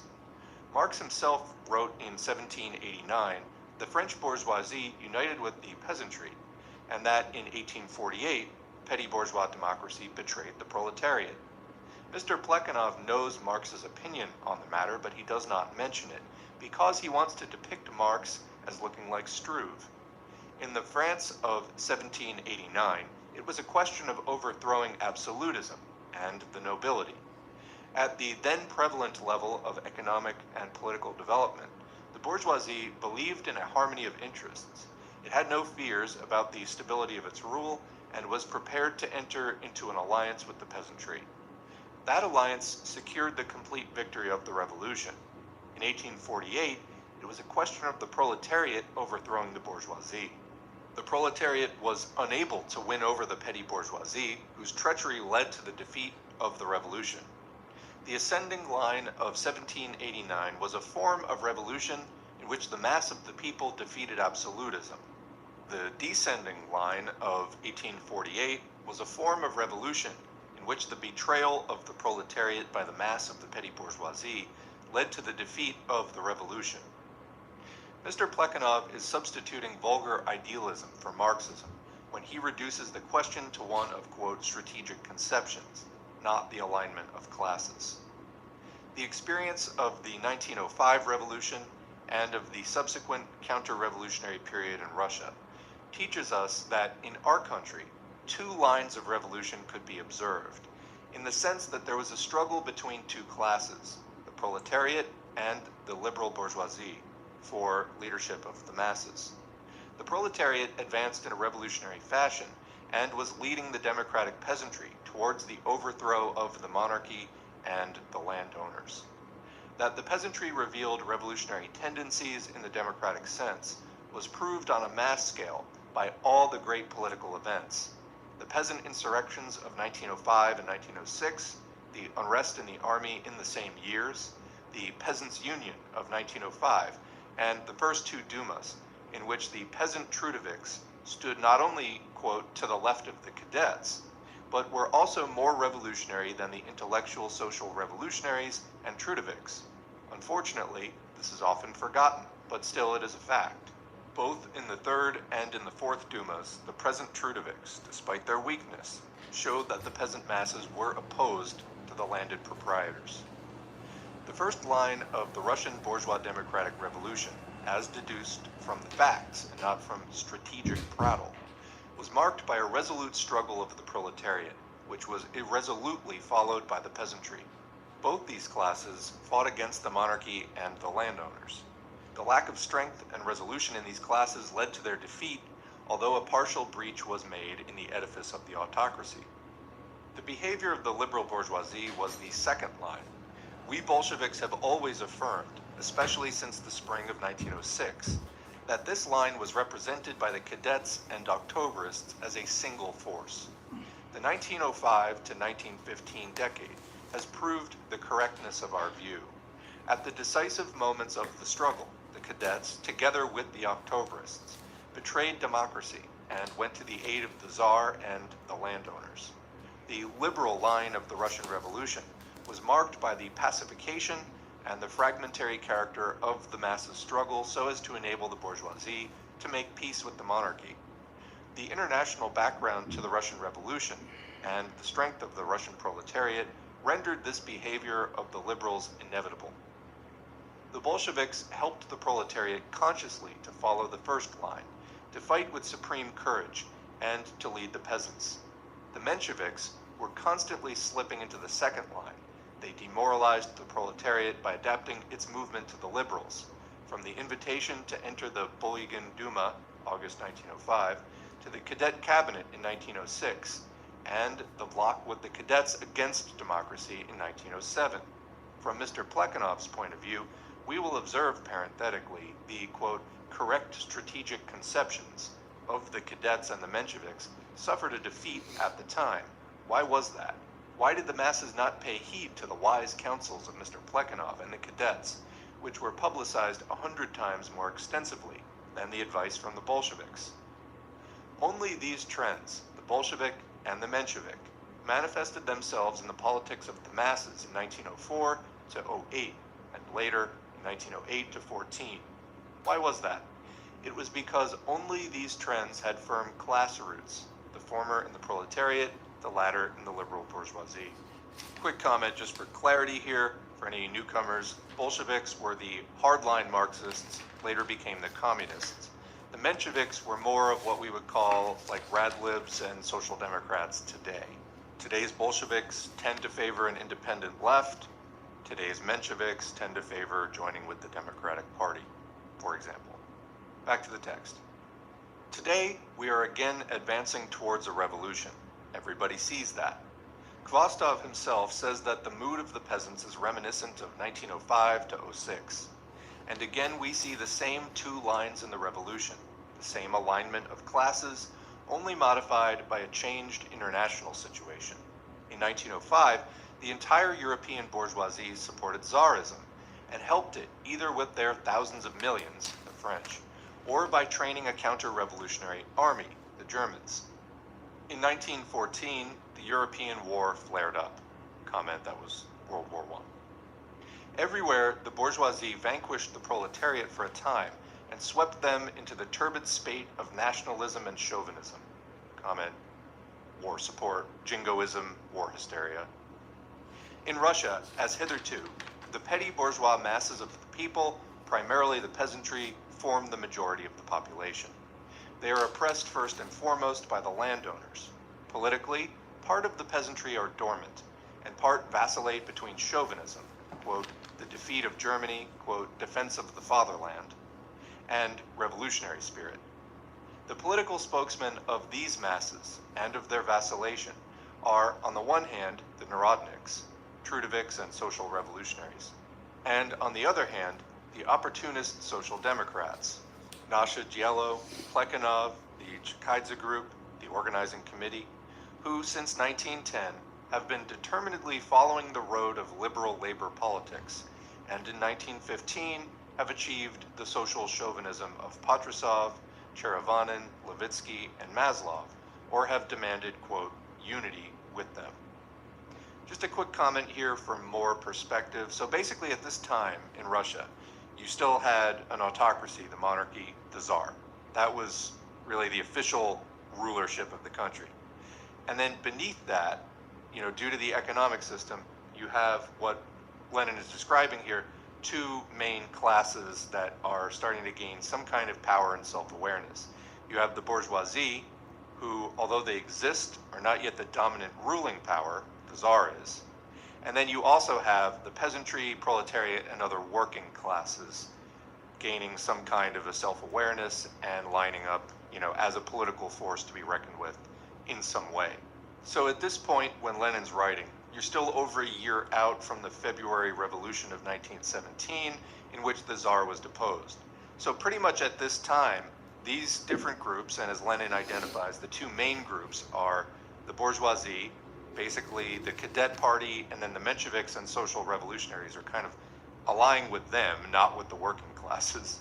And then the Bolsheviks, who are trying to forge an alliance of the proletariat, which was still small because capitalism was still just developing and creating a proletarian class, and the peasantry.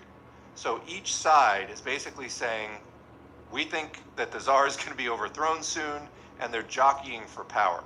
And then in 1917, in February, the Tsar is deposed, so there's a brief power vacuum. Then there's a provisional government, which does feature capitalists, but then there's additional jockeying for power in which the Bolsheviks actually managed to take the lead. What is significant here is this is the first time this has ever happened. Lenin is comparing to revolutions that had happened in Europe previously, but because they were earlier, the proletariat was never as developed. The communists, as a political force, didn't have the sway that they had in Russia at this time, etc.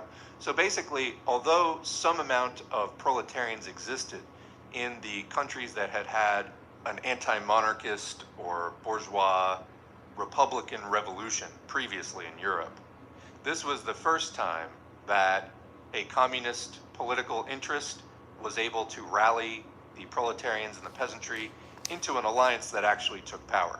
It technically could have happened in the earlier revolutions, but the proletarian and socialist masses and leadership just weren't developed to a point where they were really ready to do that.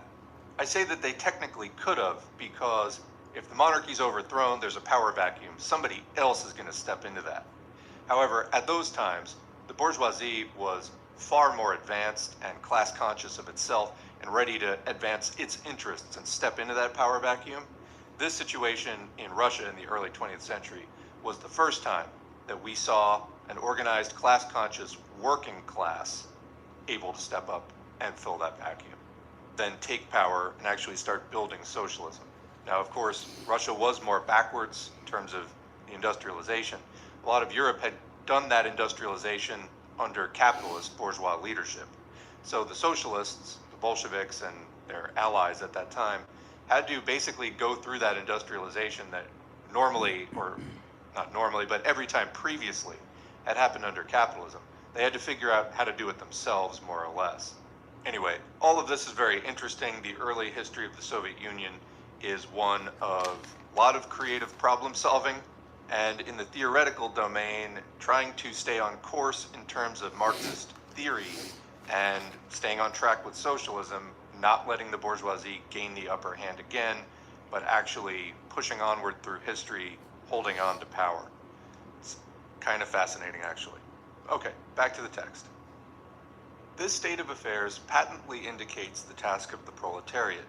That task is the waging of a supremely courageous revolutionary struggle against the monarchy, utilizing the slogans of the January Conference of 1912, the Three Pillars, a struggle that will sweep along in its wake all the democratic masses, i.e. mainly the peasantry. At the same time, the proletariat must wage a ruthless struggle against chauvinism, a struggle in alliance with the European proletariat for the socialist revolution in Europe. The vacillation of the petty bourgeoisie is no accident. It is inevitable, for it logically follows from their class stand. The war crisis has strengthened the economic and political factors that are impelling the petty bourgeoisie, including the peasantry, to the left. Herein lies the objective foundation of the full possibility of victory for the democratic revolution in Russia. There is no need here for us to prove that the objective conditions in Western Europe are ripe for a socialist revolution. This was admitted before the war by all influential socialists in all advanced countries. To bring clarity into the alignment of classes in the impending revolution is the main task of a revolutionary party. This task is being shirked by the organizing committee, which within Russia remains a faithful ally to Nasha Dielo, and abroad utters meaningless left phrases.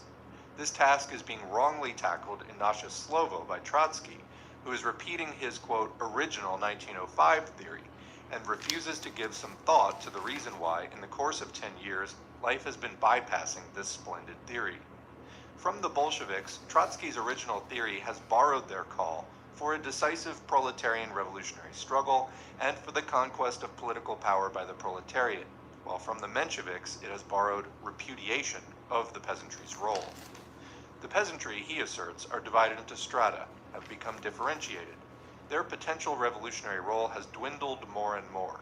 In Russia, a, quote, national revolution is impossible. Quote, we are living in the era of imperialism, says Trotsky, end quote. Imperialism does not contrapose the bourgeois nation to the old regime, but the proletariat to the bourgeois nation, unquote. Here we have an amusing example of playing with the word imperialism. If, in Russia, the proletariat already stands contraposed to the bourgeois nation, then Russia is facing a socialist revolution, and the slogan, quote, confiscate the landed estates, repeated by Trotsky in 1915 following the January Conference of 1912, is incorrect. In that case, we must speak not of a revolutionary workers' government, but of a workers' socialist government. The length Trotsky's muddled thinking goes to is evident from his phrase that by their resoluteness, the proletariat will attract the, quote, non-proletarian popular masses, unquote, as well. Trotsky has not realized that if the proletariat induce the non-proletarian masses to confiscate the landed estates and overthrow the monarchy, then that will be the consummation of the, quote, national bourgeois revolution in Russia. It will be a revolutionary democratic dictatorship of the proletariat and the peasantry. A whole decade, the great decade of 1905 to 15, has shown the existence of two and only two class lines in the Russian Revolution. The differentiation of the peasantry has enhanced the class struggle within them. It has aroused very many hitherto politically dormant elements. It has drawn the rural proletariat closer to the urban proletariat. The Bolsheviks have insisted ever since 1906 that the former should be separately organized, and they included this demand in the resolution of the Menshevik Congress in Stockholm. However, the antagonism between the peasantry on the one hand and the Markovs, Romanovs, and Vostovs on the other has become stronger and more acute. This is such an obvious truth that not even the thousands of phrases in scores of Trotsky's Paris articles will, quote, refute it. Trotsky is in fact helping the liberal labor politicians in Russia, who by repudiation of the role of the peasantry, understand a refusal to raise up peasants for the revolution. That is the crux of the matter today. The proletariat are fighting, and will fight valiantly to win power for a republic, for the confiscation of the land, i.e. to win over the peasantry, make full use of their revolutionary powers, and get the, quote, non-proletarian masses of the people to take part in liberating bourgeois Russia from military feudal imperialism or Tsarism. The proletariat will at once utilize this ridding of bourgeois Russia of Tsarism and the rule of the landowners, not to aid the rich peasants in their struggle against the rural workers, but to bring about a socialist revolution in alliance with the proletarians of Europe. So that is the end of the audiobook. I have no further comments, but I'm going to add a footnote, which is that this entire thing is a reference to Plekhanov's article in Priziv, or The Call, that was a weekly published in Paris by the Mensheviks and socialist revolutionaries. Plekhanov's article was titled 2 Lines in the Revolution and was published in that newspaper on October 17, 1915. So Lenin published this about a month later in Social Democrat. What did you think? Leave a comment below. Thanks to the current patrons whose names are on the screen. If you'd like to get your name on the screen, head to patreon.com/socialismforall. You can sign up for as little as $2 a month. If that is not your thing right now, that is totally okay. Liking, commenting, and subscribing also helps to boost the Socialism for All YouTube channel as well. You can also share the video, particularly on Facebook. I have no Facebook presence right now, so the more groups you can share this into, there are some very good socialist, social democrat, and communist groups on Facebook. Just go ahead and join those and post some S4A videos in there once in a while. It's a great ready-made audience where we can find other people who are ready to join this conversation, which is really what it's all about. Thanks for everything that you do, and we will catch you in the next video. Hey, welcome to Socialism for All. This file is being recorded for the May 2021 edition of Socialism for All, and it's an audiobook of On the Slogan for a United States of Europe by Lenin from 1915. If you like this video, please click like and subscribe and consider supporting us on Patreon. There's a link to Patreon in the video description. So, this is an audiobook of On the Slogan for United States of Europe. It was published in Social Democrat number 44, August 23, 1915, and published here according to that text. The source is Lenin Collected Works, Progress Publishers, 1974, Moscow, Volume 21. The HTML transcription and markup was by Charles Farrell. It's in the public domain, Lenin Internet Archive 2003-2005. And thanks as usual to the Marxists Internet Archive, marxists.org, for hosting this file, as well as thousands of other free Marxist texts. Quick note from Socialism for All. This is not one of Lenin's major works. It is a work that was referenced in one of the Lenin audiobooks that I did recently. And a lot of times when I'm doing the audiobooks for a particular author, when the footnotes refer you to other texts of theirs that elaborate on a particular idea, I often like to follow up with those. They're not always super relevant. I don't always do them as audiobooks, but sometimes it's nice to just sort of trace out all these little references. Okay, let's get into the audiobook. In number 40 of Social Democrat, we reported that a conference of our party's groups abroad had decided to defer the question of the United States of Europe slogan, pending a discussion in the press on the economic aspect of this matter. At our conference, the debate on this question assumed a purely political character. Perhaps this was partly caused by the Central Committee's manifesto having formulated this slogan as a forthright political one, quote, the immediate political slogan, as it says there. Not only did it advance the slogan of a Republican United States of Europe, but expressly emphasized that this slogan is meaningless and false, quote, without the revolutionary overthrow of the German, Austrian, and Russian monarchies, unquote. It would be quite wrong to object to such a presentation of the question within the limits of a political appraisal of this slogan, e.g., to argue that it obscures or weakens, etc., the slogan of a socialist revolution. Political changes of a truly democratic nature, and especially political revolutions, can under no circumstances whatsoever either obscure or weaken the slogan of a socialist revolution. On the contrary, they always bring it closer, extend its basis, and draw new sections of the petty bourgeoisie and the semi-proletarian masses into the socialist struggle. On the other hand, political revolutions are inevitable in the course of the socialist revolution, which should not be regarded as a single act, but as a period of turbulent political and economic upheavals, the most intense class struggle, civil war, revolutions, and counter-revolutions. But while the slogan of a Republican United States of Europe, if accompanied by the revolutionary overthrow of the three most reactionary monarchies in Europe, headed by the Russian, is quite invulnerable as a political slogan, there still remains the highly important question of its economic content and significance. From the standpoint of the economic conditions of imperialism, i.e. the export of capital and the division of the world by the, quote, advanced and, quote, civilized colonial powers, a United States of Europe under capitalism is either impossible or reactionary. Capital has become international and monopolist. The world has been carved up by a handful of great powers, i.e., powers successful in the great plunder and oppression of nations.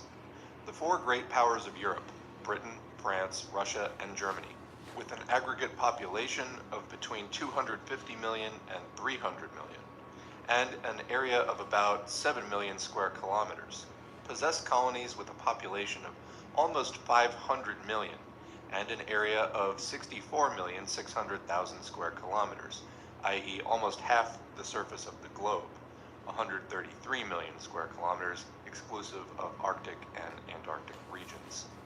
Add to this the three Asian states, China, Turkey, and Persia, now being rent piecemeal by thugs that are waging a war of, quote, liberation, namely Japan, Russia, Britain, and France. Those three Asian states, which may be called semi-colonies, in reality they are now 90% colonies, have a total population of 360 million and an area of 14,500,000 square kilometers, almost 1.5 times the area of all Europe. Furthermore, Britain, France, and Germany have invested capital abroad to the value of no less than 70,000 million rubles. comment, or 70 billion.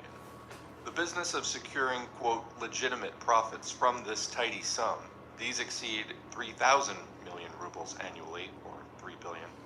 Committees of the millionaires, known as governments, which are equipped with armies and navies, and which provide the sons and brothers of the millionaires with jobs in the colonies and semi-colonies, as viceroys, consuls, ambassadors, officials of all kinds, clergymen, and other leeches. That is how the plunder of about 1,000 million of the Earth's population by a handful of great powers is organized in the epoch of the highest development of capitalism. No other organization is possible under capitalism. Renounce colonies, spheres of influence, and the export of capital? To think that it is possible means coming down to the level of some sniveling parson who every Sunday preaches to the rich on the lofty principles of Christianity and advises them to give the poor, well, if not millions, at least several hundred rubles yearly. A United States of Europe under capitalism is tantamount to an agreement on the partition of colonies. Under capitalism, however, no other basis and no other principle of division are possible except force. A multimillionaire cannot share the national income of a capitalist country with anyone otherwise than, quote, in proportion to the capital invested, with a bonus thrown in so that the biggest capital may receive more than its share. Capitalism is private ownership of the means of production and anarchy in production. To advocate a, quote, just division of income on such a basis is sheer Proudhonism, stupid Philistinism. No division can be effected otherwise than, quote, in proportion to strength, and strength changes with the course of economic development. Following 1871, the rate of Germany's accession of strength was 3 or 4 times as rapid as that of Britain and France, and of Japan about 10 times as rapid as Russia's. There is and there can be no other way of testing the real might of a capitalist state than by war. War does not contradict the fundamentals of private property. On the contrary, it is a direct and inevitable outcome of those fundamentals. Under capitalism, the smooth economic growth of individual enterprises or individual states is impossible. Under capitalism, there are no other means of restoring the periodically disturbed equilibrium than crises in industry and wars in politics. Of course, temporary agreements are possible between capitalists and between states. In this sense, a United States of Europe is possible as an agreement between the European capitalists, but to what end? Only for the purpose of jointly suppressing socialism in Europe, of jointly protecting colonial booty against Japan and America, who have been badly done out of their share by the present partition of colonies, and the increase of whose might during the last 50 years has been immeasurably more rapid than that of backward and monarchist Europe, now turning senile. Compared with the United States of America, Europe as a whole denotes economic stagnation. On the present economic basis, i.e. under capitalism, a United States of Europe would signify an organization of reaction to retard America's more rapid development. The times when the cause of democracy and socialism was associated only with Europe alone have gone forever. A United States of the world, not of Europe alone, is the state form of the unification and freedom of nations which we associate with socialism, about the total disappearance of the state, including the democratic. As a separate slogan, however, the slogan of a United States of the world would hardly be a correct one. First, because it merges with socialism. Second, because it may be wrongly interpreted to mean that the victory of socialism in a single country is impossible. And it may also create misconceptions as to the relations of such a country to the others. Uneven economic and political development is an absolute law of capitalism. Hence, the victory of socialism is possible first in several or even in one capitalist country alone. After expropriating the capitalists and organizing their own socialist production, the victorious proletariat of that country will arise against the rest of the world, the capitalist world, attracting to its cause the oppressed classes of other countries, stirring uprisings in those countries against the capitalists, and in case of need, using even armed force against the exploiting classes and their states. The political form of a society wherein the proletariat is victorious in overthrowing the bourgeoisie will be a democratic republic, which will more and more concentrate the forces of the proletariat of a given nation or nations in the struggle against states that have not yet gone over to socialism. The abolition of classes is impossible without a dictatorship of the oppressed class of the proletariat. A free union of nations in socialism is impossible without a more or less prolonged and stubborn struggle of the socialist republics against the backward states. It is for these reasons, and after repeated discussions at the conference of RSDLP, that is Russian Social Democratic Labor Party, groups abroad, and following that conference, that the Central Organ's editors have come to the conclusion that the slogan for a United States of Europe is an erroneous one. And that's the end of the audiobook. What did you think? Leave a comment. Of course, a lot of these topics have come to fruition. As far as the United States of Europe, we have the EU, which was formed shortly after the destruction of the USSR. And I would say that Lenin's description here, that it would basically just be a union of capitalists against other groups of capitalists, is pretty much spot on. Anyway, what do you think? Leave a comment, and thanks for listening. Thanks also to the current patrons whose names are on the screen. If you'd like to get your name on the screen, please go to patreon.com/socialismforall. We don't run ads on any of these. I feel that too much of the ad revenue goes to Google, so we just rely on donations for some compensation for all the time that we're putting into this. That really does help. Of course, if donations are not your thing, or you're not in a situation to do that, no problem. The best thing you can do is just share the videos around. Particularly if you're on Facebook, there's a ton of left-wing groups that I have found in the past tend to like S4A videos, so if you can spread them into there, follow us on Twitter, retweet, like, comment, all of that stuff helps. Thanks for what you do, and we will catch you in the next video. Hey, welcome to Socialism for All. This file is being recorded for the September 2021 edition of Socialism for All, and it's an audiobook of The Social Chauvinist Sophisms by Lenin from 1915. If you like this video, please click like and subscribe, and consider supporting us on Patreon. There's a link to Patreon in the video description. So this file was published in Social Democrat number 41, May 1st, 1915 originally, and it's published here according to that text. The source is Lenin Collected Works, Progress Publishers, 1974, Moscow, Volume 21. Transcription and markup were done by D. Walters and R. Cimbala, and it was obtained from the Marxists Internet Archive at marxists.org. Thanks as usual to the Marxists Internet Archive for hosting this and thousands of other free Marxist texts. So, let's get into the audiobook. Nasze Dzielo, number 1, 1915, which is published in Petrograd by the Liquidators, is bringing out a translation of Internationalism and War, a pamphlet by Kautsky. At the same time, Mr. A. Potrasov says he does not agree with Kautsky, who, in his opinion, acts now like an advocate, i.e. a pleader for German social chauvinism, who denies recognition of the Franco-Russian brand of the species, now like a judge, i.e. a Marxist who tries to apply the Marxist method without prejudice. In actual fact, both Mr. A. Potrasov and Kautsky have betrayed Marxism in the main issues, defending, as they do, national liberal labor policies by using obvious sophisms. Mr. A. Potrasov is distracting his readers' attention from the fundamentals, while arguing with Kautsky over details. According to Mr. Potrasov, the solution of the problem of the attitude of the British and the French democracies, quote-unquote, towards the war, the author is referring to working-class democracy, is, quote, on the whole, a good solution, unquote. These democracies, he says, quote, have acted correctly, although their solution has been not so conscious as, quote, in accord with a national solution through a happy coincidence, unquote. The meaning of these words is clear. Under Anglo-French cover, Mr. A. Potrasov is defending Russian chauvinism and justifying the patriotic tactics used by the socialists of the Triple Entente.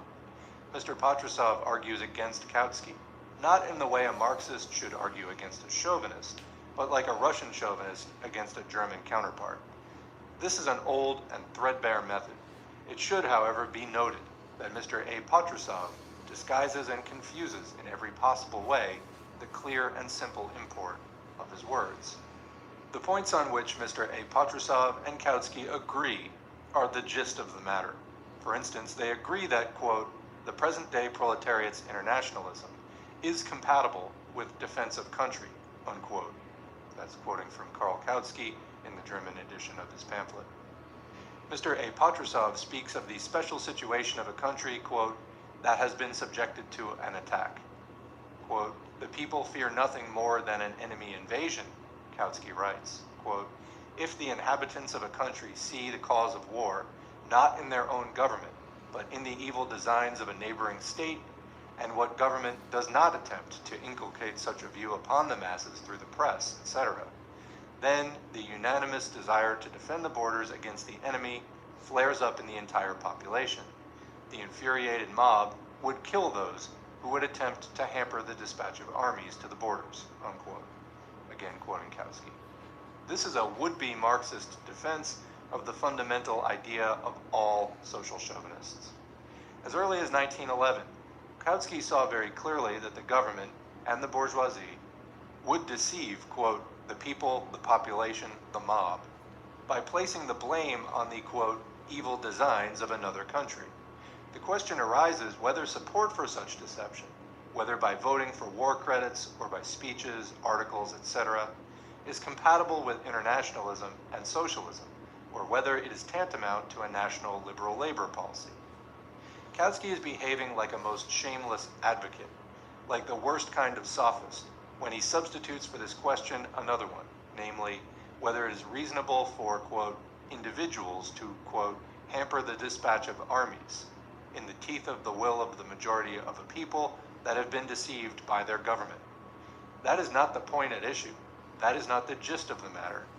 Deceived petty bourgeois must be dissuaded, and the deception made clear to them. It is sometimes necessary to go with them to the battleground and be able to wait until they have been sobered by the experience of war. Not this is under discussion, but the question whether it is permissible for socialists to participate in the bourgeoisie's deception of the, quote, people. Kautsky and Patrusov justify such deception, though they know perfectly well that the guilt for the imperialist war of 1914 falls equally on the, quote, evil designs of the governments and the bourgeoisie of all the great powers, Britain and France, Germany and Russia. This is clearly stated, for instance, in the Basel Resolution of 1912. There he cannot doubt that the, quote, people, i.e. the mass of petty bourgeois and part of the deceived workers, believe in the bourgeois fable of the enemy's, quote, evil designs. Yet it is the duty of social democrats to combat this deception, not to support it. Long before the war, all social democrats in all countries said that any great power strives in fact to build up and extend its domination over the colonies, oppress small nations, etc. This was reiterated at Basel. The war is being waged for the partitioning of colonies and for the plunder of other lands. Thieves have fallen out, and it is a brazen bourgeois lie to claim that at this particular moment, some thief is getting the worst of it. To do so is to present the thieves' interest as those of the people or the fatherland. We must speak the truth to the, quote, people who are suffering from the war. That truth is that no defense can be put up against sufferings of wartime unless the government and the bourgeoisie of every belligerent country are overthrown. To defend Belgium by means of throttling Galicia or Hungary is no, quote, defense of the fatherland. However, Marx himself, who condemned wars, as for instance in 1854 to 76, took sides with one of the belligerents when, despite the will of the socialists, war had become a fact. That is the main contention and the chief trump card in Kautsky's pamphlet. It is also the stand of Mr. Patrusov, who, by, quote, internationalism, understands finding out the success of which side in the war is more desirable or less harmful from the standpoint of the interests of the proletariat, not in a particular country, but the world over. The war, he says, is being conducted by governments and the bourgeoisie. It is for the proletariat to decide which government's victory presents the least danger to the workers of the world. The sophistry of this reasoning consists in a bygone period of history being substituted for the present. The following were the main features of the old wars referred to by Kautsky. 1. They dealt with the problems of bourgeois democratic reforms and the overthrow of absolutism or foreign oppression. 2. The objective prerequisites for a socialist revolution had not yet matured, and prior to the war, no socialist could speak of utilizing it to, quote, hasten the downfall of capitalism, as the Stuttgart, 1907, and Basel, 1912, resolutions do. 3. In the countries of neither of the belligerent groups were there any socialist parties of any strength or mass appeal and tested in the struggle. In short, it is not surprising that Marx and the Marxists confined themselves to determining which bourgeoisie's victory would be more harmless to, or more favorable to, the world proletariat, at a time when one could not speak of a general proletarian movement against the governments and the bourgeoisie of all the belligerent countries. Long before the war, and for the first time in world history, the socialists of all the countries now engaged in hostilities gathered together and declared that they would make use of the war, quote, to hasten the downfall of capitalism. This was the Stuttgart Resolution 1907. In other words, they recognized that objective conditions had matured for that hastening of the downfall, i.e., for a socialist revolution. That is to say, they threatened the governments with a revolution. In Basel, 1912, they said the same thing in still clearer terms, referring to the Commune and to October-December 1906, i.e. Civil War. When war broke out, the socialists who had threatened the governments with revolution and had called upon the proletariat to bring about that revolution began to refer to what had happened half a century before, and today are justifying socialist support for the governments and the bourgeoisie. The Marxist Gorter is absolutely right in comparing in his Dutch brochure, Imperialism, the World War, and Social Democracy, quote, radicals of the Kautsky type with the liberals of 1848, who were courageous in word and traitors in deed. For decades, a conflict between revolutionary social democratic and the opportunist elements was developing within European socialism. The crisis has come to a head. The abscess has burst as a result of the war. Most official parties have yielded to the national liberal labor politicians who defend the privileges of their, quote, own bourgeoisie, and the latter's privilege to possess colonies, oppress small nations, etc. Both Kautsky and Patrusov defend and justify the national liberal labor policy instead of exposing it to the proletariat. That is the essence of the social chauvinists' sophisms.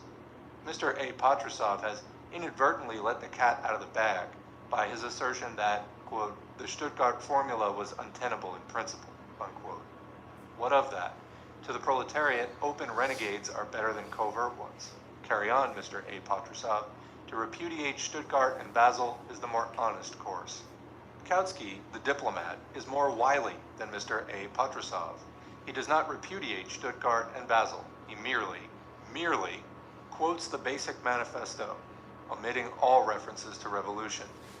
Can it be that the censor has been using his blue pencil on both Patrusov and Kautsky? Patrusov and Kautsky seem ready to speak of revolution when that is permitted by the censor. Let us hope that Patrusov, Kautsky, and their adherents will propose that the Stuttgart and the Basel resolutions be replaced by something like the following, quote, should war break out despite our efforts, we must decide from the standpoint of the world proletariat what is most to its advantage, that India be plundered by Britain or by Germany, that the Negroes of Africa be taught the use of, quote, firewater and pillaged by the French or by the Germans, that Turkey be oppressed by the Austro-Germans or by the Anglo-Franco-Russian alliance, that the Germans should throttle Belgium or the Russians, Galicia, that China be partitioned by the Japanese or by the Americans, etc. And that is the end of that audiobook, Social Chauvinists' Sophisms. We're going to wrap it up right there, so thanks for listening. Thanks to the current patrons whose names are on the screen. If you'd like to get your name on the screen, head to patreon.com/socialismforall. You can sign up for as little as $2 a month. If that's not your thing and you want to support, liking, sharing, subscribing, and commenting all help to boost the channel, and we appreciate any efforts that you are making in that direction.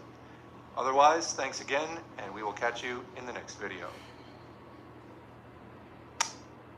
Hey, welcome to Socialism for All. This file is being recorded for the September 2021 edition of Socialism for All, and it's an audiobook and discussion of On the Struggle Against Social Chauvinism by Lenin from 1915. If you like this video, please click like and subscribe and consider supporting us on Patreon. There's a link to Patreon in the video description. So this text was published originally as a supplement to Social Democrat number 42, June 1st, 1915, and published according to the text of the supplement. The source is Lenin Collected Works, Progress Publishers, 1974, volume 21.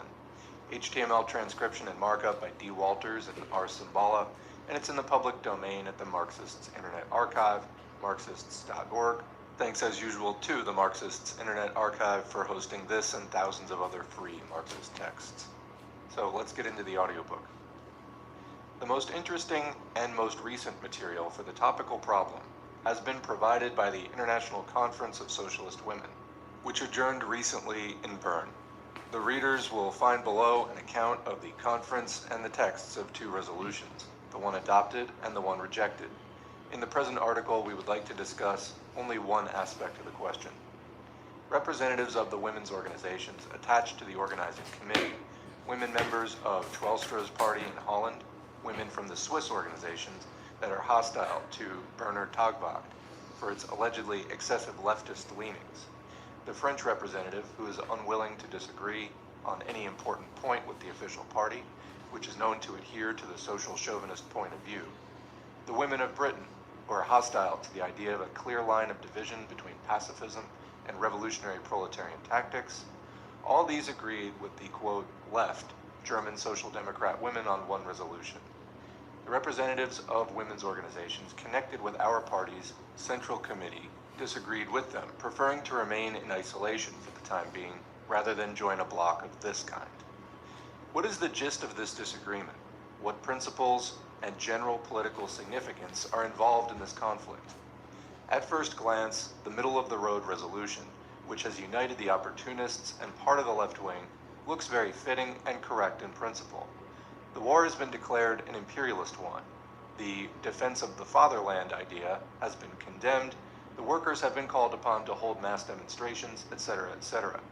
It might seem that our resolution was different only in the use of several sharper expressions, such as betrayal, opportunism, withdrawal from bourgeois governments, etc.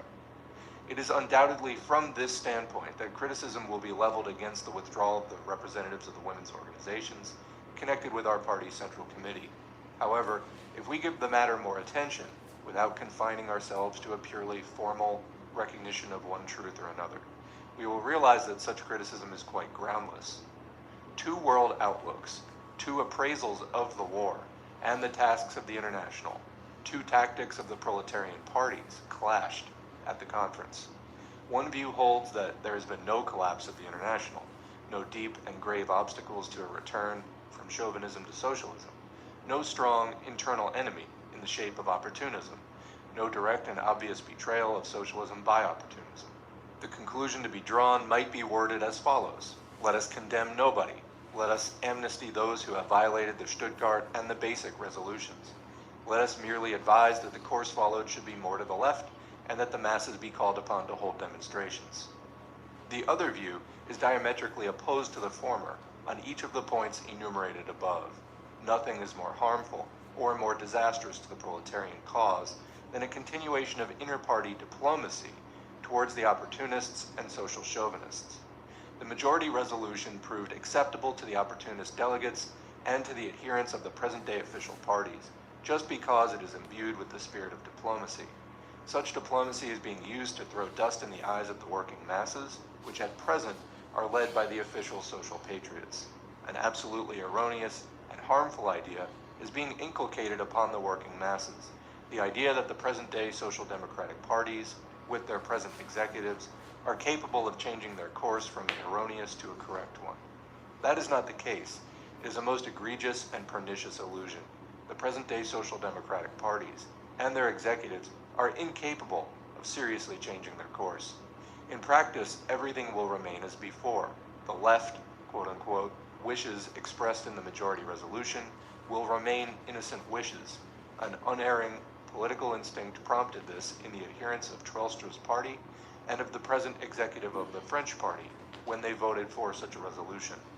It is only when it is most actively supported by the present executives of the social democratic parties that an appeal for mass demonstrations can acquire a serious and practical significance. Can one expect such support? Obviously not. It is common knowledge that such an appeal will meet, not with support, but with stubborn and mostly covert resistance from the executives. If the worker were told this in a straightforward way, they would know the truth. They would know that to give effect to left wishes, a radical change is necessary in the line of the social democratic parties.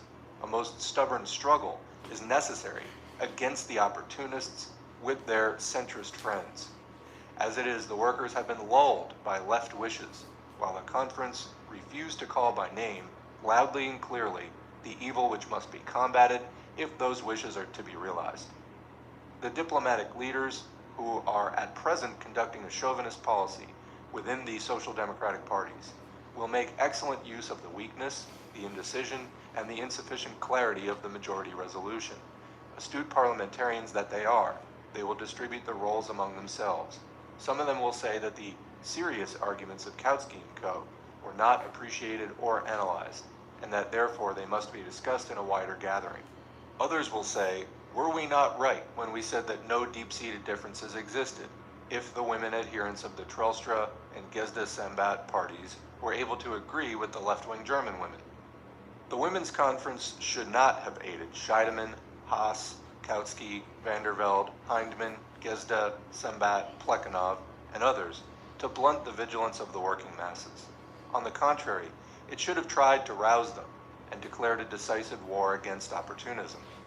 Only in that case would the result have been not a hope that the, quote, leaders named above would reform, quote unquote, but a mustering of forces for an arduous and bitter struggle. Consider the way the opportunists and the centrists violated the Stuttgart and Basel resolutions. That is the crux of the matter. Try to visualize, clearly and without diplomacy, what has actually taken place. Foreseeing war, the International convenes and unanimously decides, should war break out, to work, quote, to hasten the downfall of capitalism, to work in the spirit of the Commune of October and December 1905, the exact words of the Basel Resolution, to work in a spirit that will consider it a crime if, quote, the workers of one country shoot at the workers of another country. A line of action in an internationalist, proletarian, and revolutionary spirit is indicated here with perfect clarity, a clarity that cannot be improved within the limits of legality. Then war broke out, the very kind of war, and exactly along the lines foreseen at Basic. The official parties acted in an absolutely contrary spirit, not like internationalists, but like nationalists, not in a proletarian, but in a bourgeois way, not in a revolutionary direction, but in the direction of ultra-opportunism. If we say to the workers that this was downright treachery to the socialist cause, we thereby reject all evasions and subterfuges, all sophisms, a la Kautsky and Axelrod. We clearly indicate the extent and the power of the evil. We clearly call for a struggle against that evil, not for conciliation with it. What about the majority resolution? It does not contain a word of censure for the traitors or a single word about opportunism, but merely a simple repetition of the ideas expressed in the Basel Resolution. One might think that nothing serious has happened, that an accidental and minor error has been made which calls merely for a repetition of the old decision, or that a disagreement has arisen which is inconsequent and not of principle, and can be papered over. This is downright mockery of the International's decisions, mockery of the workers. As a matter of fact, the social chauvinists wish nothing else but a simple repetition of the old decisions, if only nothing changes in practice. This is in fact a tacit and hypocritically disguised amnesty for the social chauvinist adherents of most of the present parties. We know that there are many who would follow this path and confine themselves to several left phrases. However, their road is not for us. We have followed a different road and will go on following it. We want to help the working class movement and the actual construction of a working class party in the spirit of irreconcilability towards opportunism and social chauvinism. Part of the German women delegates seem to have been very afraid of a very clear resolution for reasons relating only to the tempo of the development of the struggle against chauvinism within a single party, namely their own. Such reasoning was obviously out of place and erroneous, since the international resolution did not and could not deal with either the speed or the concrete conditions of the struggle against social chauvinism within the individual countries. In this respect, the autonomy of the various parties is beyond dispute. The proclamation was needed from an international tribune of an irrevocable break with social chauvinism in the entire direction and character of social democratic work. Instead of that, the majority resolution once more reiterated the old error, that of the Second International, which diplomatically veiled opportunism and the gap between word and deed. We repeat, this is a road we shall not take. So that's the end of the audiobook. I just want to comment on one error. This is in this text and in, I think also the last one that I put up on the channel on the same subject. I think that they were using a scan-to-text program to do this. So in a couple of places, Basil looks like it turned into basic, like the L turned into an I and the E turned into a C. I questioned this when I was reading it the first time, and I thought, I don't know, maybe this is just something I'm not familiar with. Reading this second one, it became clear to me that it's really just supposed to be Basil, so I stand corrected. Otherwise, yeah. So this turn of opportunism in the Second International, this is key, and we're going to be doing a longer audiobook by Lenin, which is The Proletarian Revolution and the Renegade Kautsky, coming up on the channel soon. That text is part of the basic Marxism-Leninism study guide that we have been recording slowly, obviously, over the last year and a half with many side readings. That one is like 100 pages, so it's going to probably turn into like a 5-hour audiobook. I just can only record so much at a time, and then I have other like daily work to get to on the channel, so things like that do take longer. Also, I'm recording Engels' Origin of the Family, and again, it's a 100-page PDF, so, and the text is like really densely packed, so that too, I can do like an hour here and there in amid the daily work. But speaking of the daily work, there will be a lot of files up on the channel today pertaining to social chauvinism, nationalism, and similar topics. So stay tuned for that. Thanks for watching. Thanks to the current patrons whose names are on the screen. And if you'd like to get your name on the screen, head to patreon.com/socialismforall. Otherwise, liking, sharing, subscribing, and commenting are also very helpful. And whatever it is you do to oppose capital and spread the conversation about socialism online or in real life, we appreciate it. We see you. Thanks again, and we'll catch you in the next video.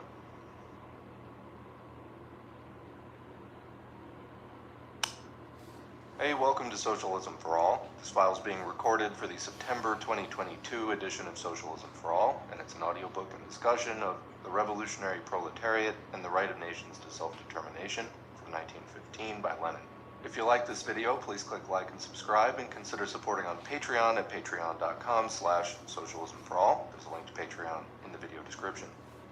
So this piece was written in German not earlier than October 16, 1915. First published in 1927 in Lenin Miscellany, Volume 6, published according to the translation from the German made by N.K. Krupskaya, with corrections by V.I. Lenin.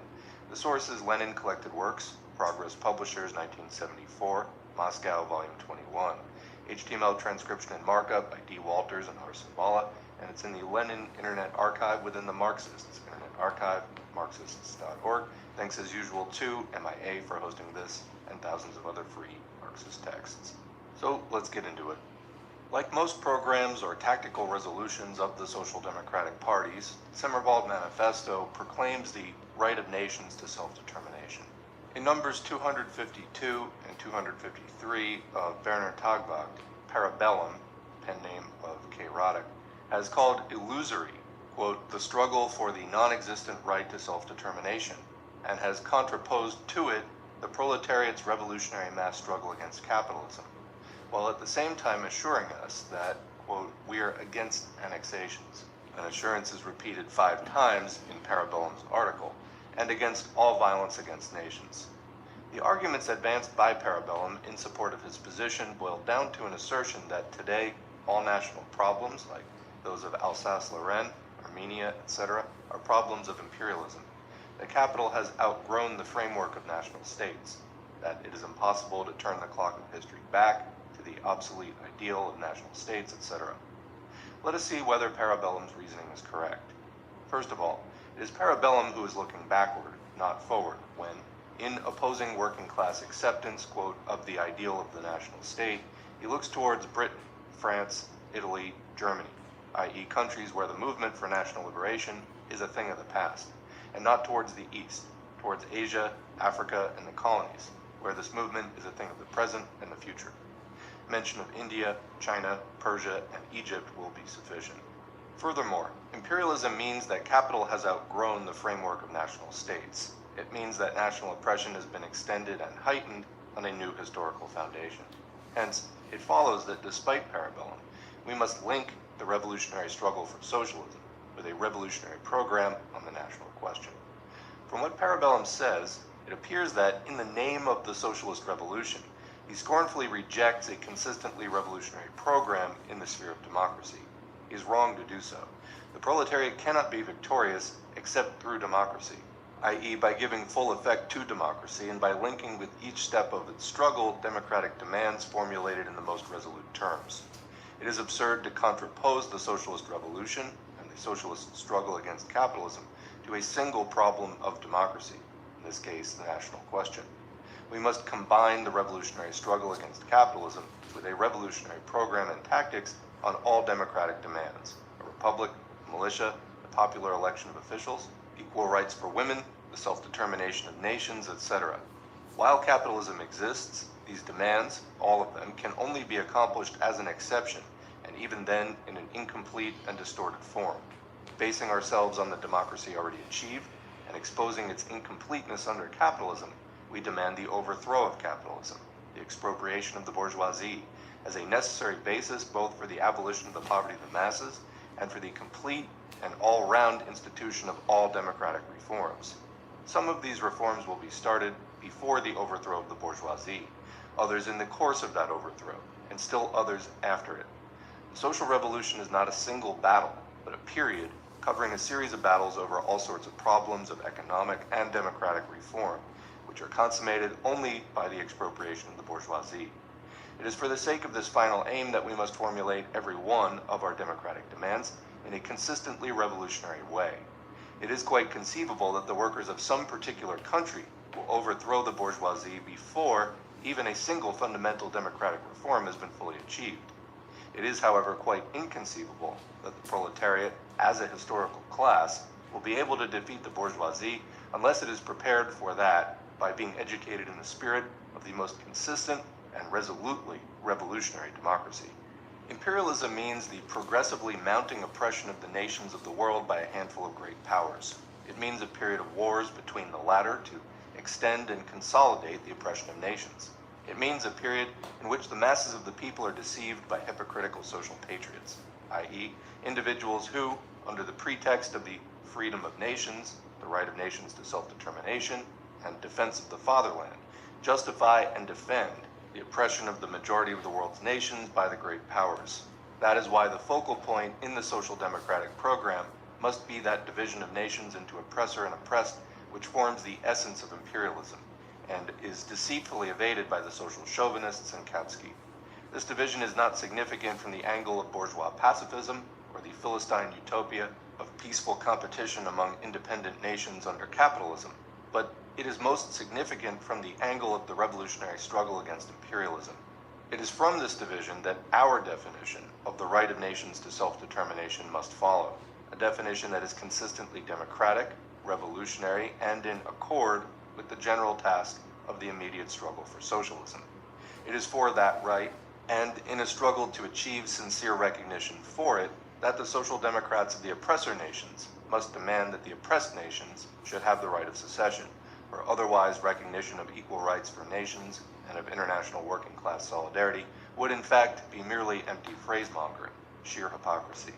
On the other hand, the social democrats of the oppressed nations must attach prime significance to the unity and the merging of the workers of the oppressed nations with those of the oppressor nations. Otherwise, these social democrats will involuntarily become the allies of their own national bourgeoisie, which always betrays the interests of the people and of democracy, and is always ready, in its turn, to annex territory and oppress other nations. The way in which the national question was posed at the end of the 60s of the past century may serve as an instructive example. The petty bourgeois Democrats, to whom any thought of the class struggle and of the socialist revolution was wholly alien, pictured to themselves a utopia of peaceful competition among free and equal nations under capitalism. Comment, this is what libertarians will say today. No force, no fraud, don't violate the NAP non-aggression principle. We can just have peaceful, anti-war capitalism. Continuing. In examining the immediate tasks of the social revolution, the Proudhonists totally negated the national question and the right of nations to self-determination. Marx ridiculed French Proudhonism and showed the affinity between it and French chauvinism. Quote, all Europe must and will sit quietly on their hindquarters until the gentlemen in France abolish poverty. By the negation of nationalities, they appeared, quite unconsciously, to understand their absorption by the model French nation, unquote. Marx demanded the separation of Ireland from Britain, quote, although after the separation there may come federation, demanding it not from the standpoint of the petty bourgeois utopia of a peaceful capitalism, or from considerations of justice for Ireland, but from the standpoint of the interests of the revolutionary struggle of the proletariat of the oppressor, i.e. British, nation against capitalism. The freedom of that nation has been cramped and mutilated by the fact that it has oppressed another nation. The British proletariat's internationalism would remain a hypocritical phrase if they did not demand the separation of Ireland.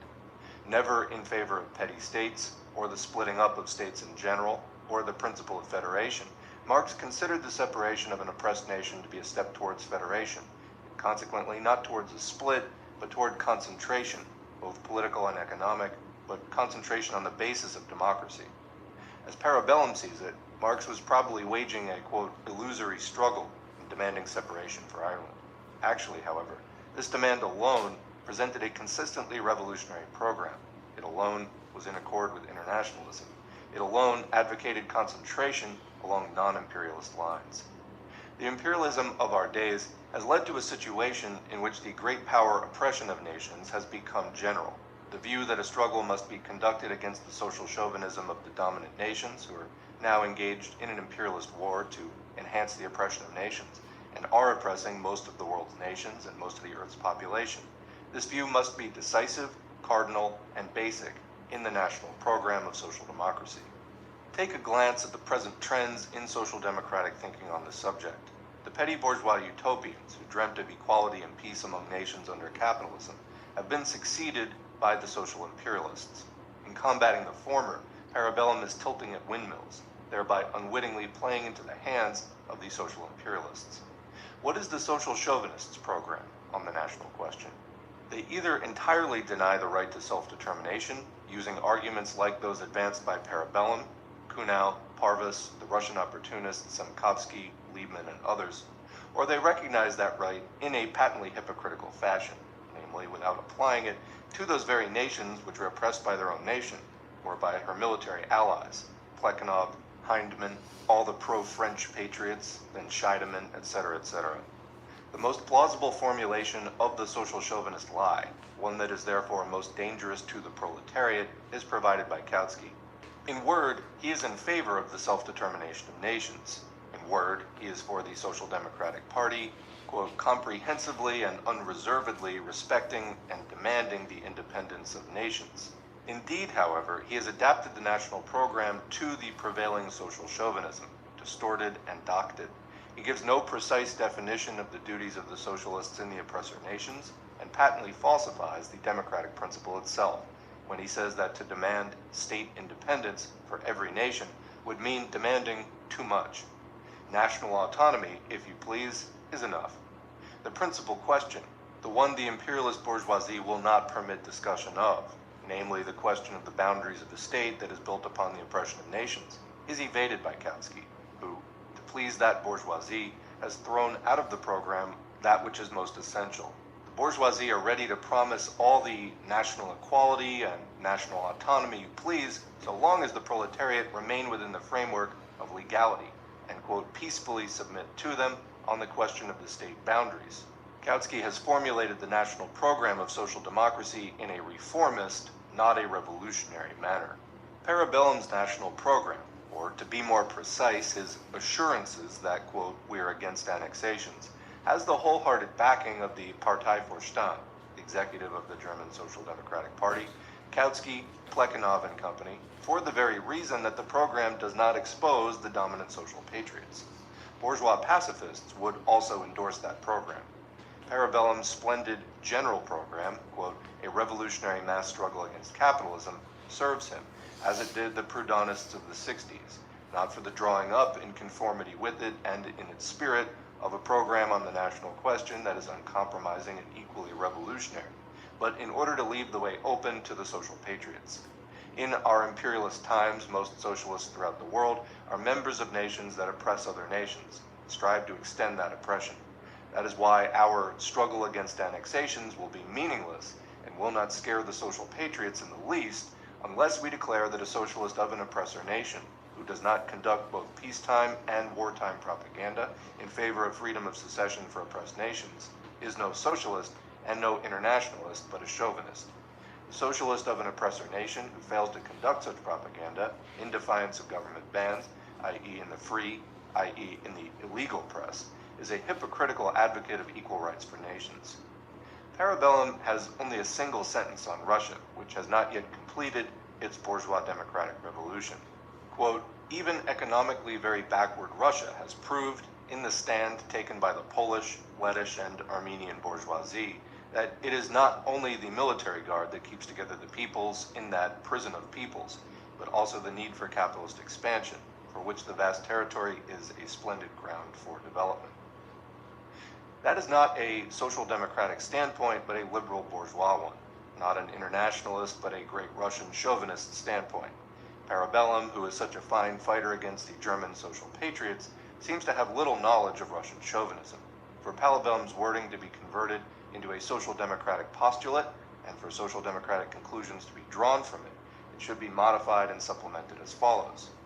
Russia is a prison of peoples, not only because of the military feudal character of Tsarism, not only because the great Russian bourgeoisie support Tsarism, but also because the Polish, etc. bourgeoisie have sacrificed the freedom of nations and democracy in general for the interest of capitalist expansion.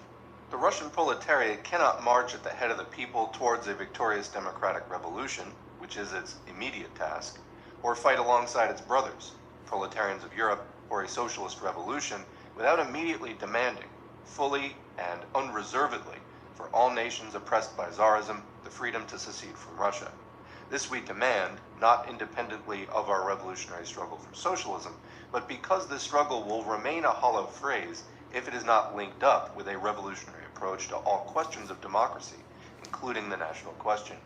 We demand freedom of self-determination, i.e. independence, i.e. freedom of secession for the oppressed nations, not because we have dreamt of splitting up the country economically or of the ideal of small states, but on the contrary, because we want large states and the closer unity and even fusion of nations, but only on a truly democratic, truly internationalist basis, which is inconceivable without the freedom to secede, just as Marx in 1869 demanded the separation of Ireland, not for a split between Ireland and Britain, but for a subsequent free union between them, not so as to secure justice for Ireland, but in the interest of the revolutionary struggle of the British proletariat.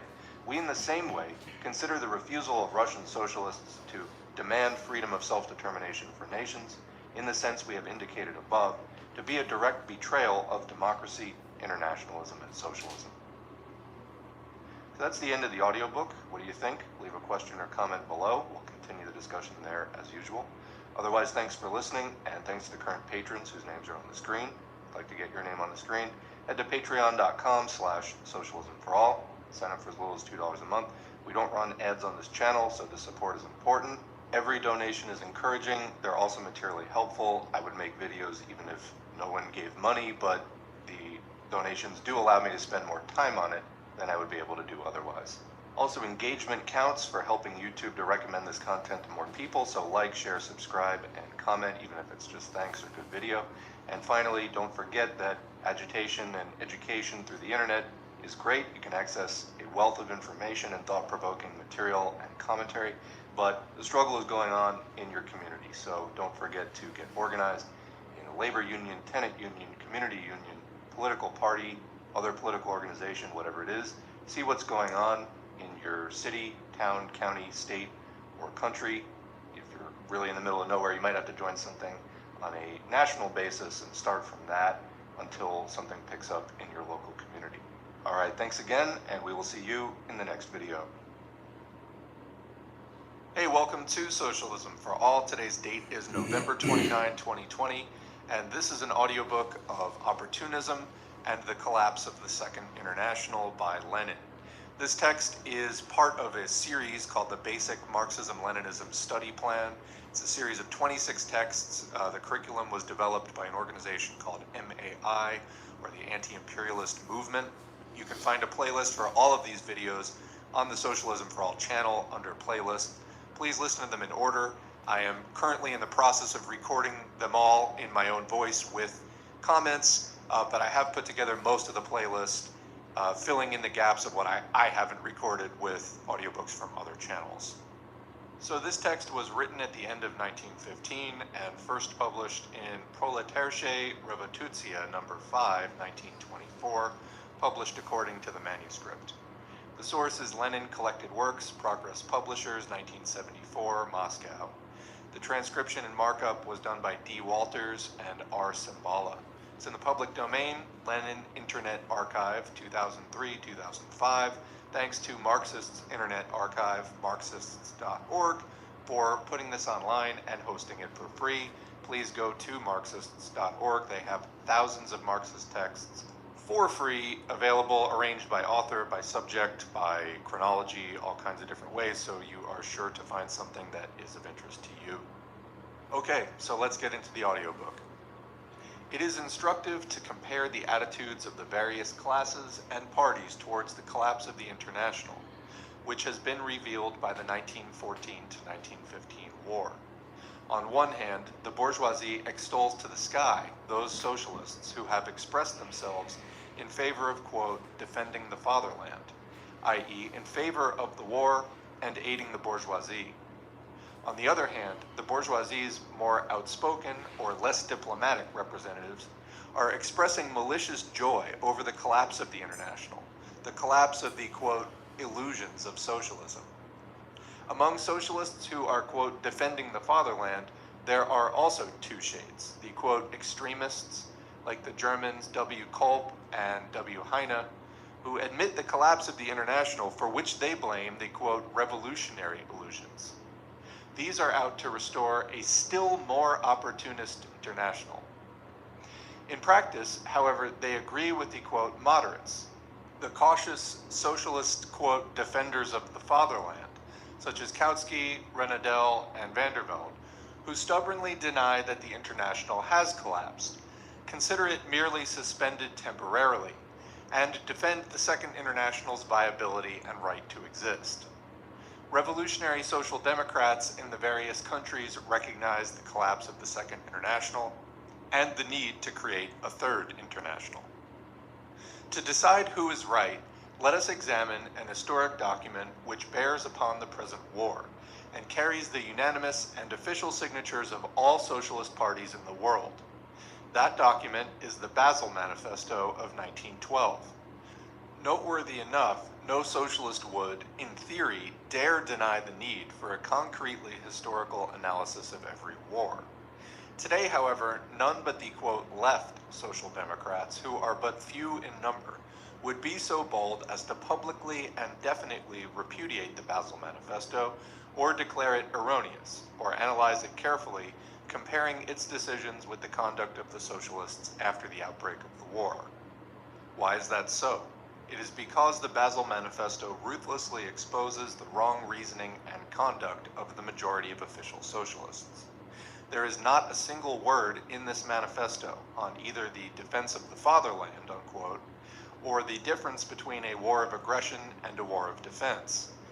Not a syllable on a subject the official SD leaders both in Germany and in the Quadruple Entente have been talking and vociferating about most. in a perfectly clear, precise, and definite manner. The Basel Manifesto analyzes the concrete clashes of interests which led towards war in 1912 and brought about war in 1914. The manifesto says that these are clashes arising on the basis of, quote, capitalist imperialism, clashes between Austria and Russia for domination over the Balkans, clashes between Britain, France, and Germany over their, quote, policies of conquest in Asia Minor, the policies of all of them, clashes between Austria and Italy over their attempt to, quote, draw Albania into their sphere of influence, subject her to their, quote, rule, and clashes between Britain and Germany because of their mutual, quote, antagonism, and further because of, quote, Tsarism's attempts to grab Armenia, Constantinople, etc. It will be seen that this applies in full to the present war. The undisguised predatory, imperialist, and reactionary character of this war, which is being waged for the enslavement of nations, is most clearly recognized in the manifesto, which draws the necessary conclusion that war, quote, cannot be justified on the slightest pretext of being in the least in the interests of the people, unquote. That war is prepared, quote, for the sake of the profits of capitalists and ambitions of dynasties, unquote, and that on the part of the workers it would be, quote, a crime to fire at one another. These propositions contain the fundamentals for an understanding of the radical distinction between two great historical periods. One was the period between 1789 and 1871, when, in most cases, wars in Europe were indubitably connected with the most important, quote, interests of the people, namely a powerful bourgeois progressive movement for national liberation, which involved millions of people, with the destruction of feudalism, absolutism, and foreign oppression. It was on this basis alone that there arose the concept of, quote, defense of the fatherland, defense of a bourgeois nation that is liberating itself from medievalism. Only in this sense did socialists recognize, quote, defense of the fatherland. Even today, it must be recognized in this sense. For instance, the defense of Persia or China against Russia or Britain, of Turkey against Germany or Russia, of Albania against Austria and Italy, etc. The 1914 to 1915 war, as clearly expressed in the Basel Manifesto, pertains to an entirely different historical period and is of an entirely different character. This is a war among predators for division of the loot, for the enslavement of other countries. Victory for Russia, Britain, and France means the strangulation of Armenia, Asia Minor, etc. This is stated in the Basel Manifesto. Germany's victory means the strangulation of Asia Minor, Serbia, Albania, etc. This is stated in the selfsame manifesto and has been recognized by all socialists. All phrases about a war of defense or about defense of the fatherland by the great powers, i.e. the great predators, who are fighting for world domination, markets, and, quote, spheres of influence, and the enslavement of nations, are false, meaningless, and hypocritical. It is not surprising that, quote, socialists who are in favor of defending the fatherland are afraid to recall or to exactly quote the Basel Manifesto, for it exposes their hypocrisy. The Basel Manifesto proves that socialists who stand for the, quote, defense of the fatherland in the 1914 to 1915 war are socialists only in word and chauvinists indeed. They are social chauvinists. Recognition of this war as connected with national liberation leads to one line of socialist tactics. Recognition of a war as imperialist, predatory, and aggressive leads to another line. The latter has been clearly defined in the Basel Manifesto. The war, it says, will evoke an, quote, economic and political crisis, which, it continues, must be, quote, utilized to, quote, hasten the collapse of the rule of capital. These words recognize that social revolution is ripe, that it is possible, that it is approaching in connection with the war. The, quote, ruling classes are afraid of a, quote, proletarian revolution, says the manifesto, quoting the example of the Paris Commune and of 1905, i.e. the examples of revolutions, strikes, and civil war. It is a lie for anybody to say that the socialists, quote, have not discussed or, quote, have not decided the question of their attitude towards the war. The Basel Manifesto has decided this question. It has mapped out the line of tactics, that of proletarian revolutionary action and civil war. It would be erroneous to think that the Basel Manifesto is a piece of empty declamation, a bureaucratic phrase, a none too serious threat. Those whom the manifesto exposes are prepared to say such things, but that is not the truth.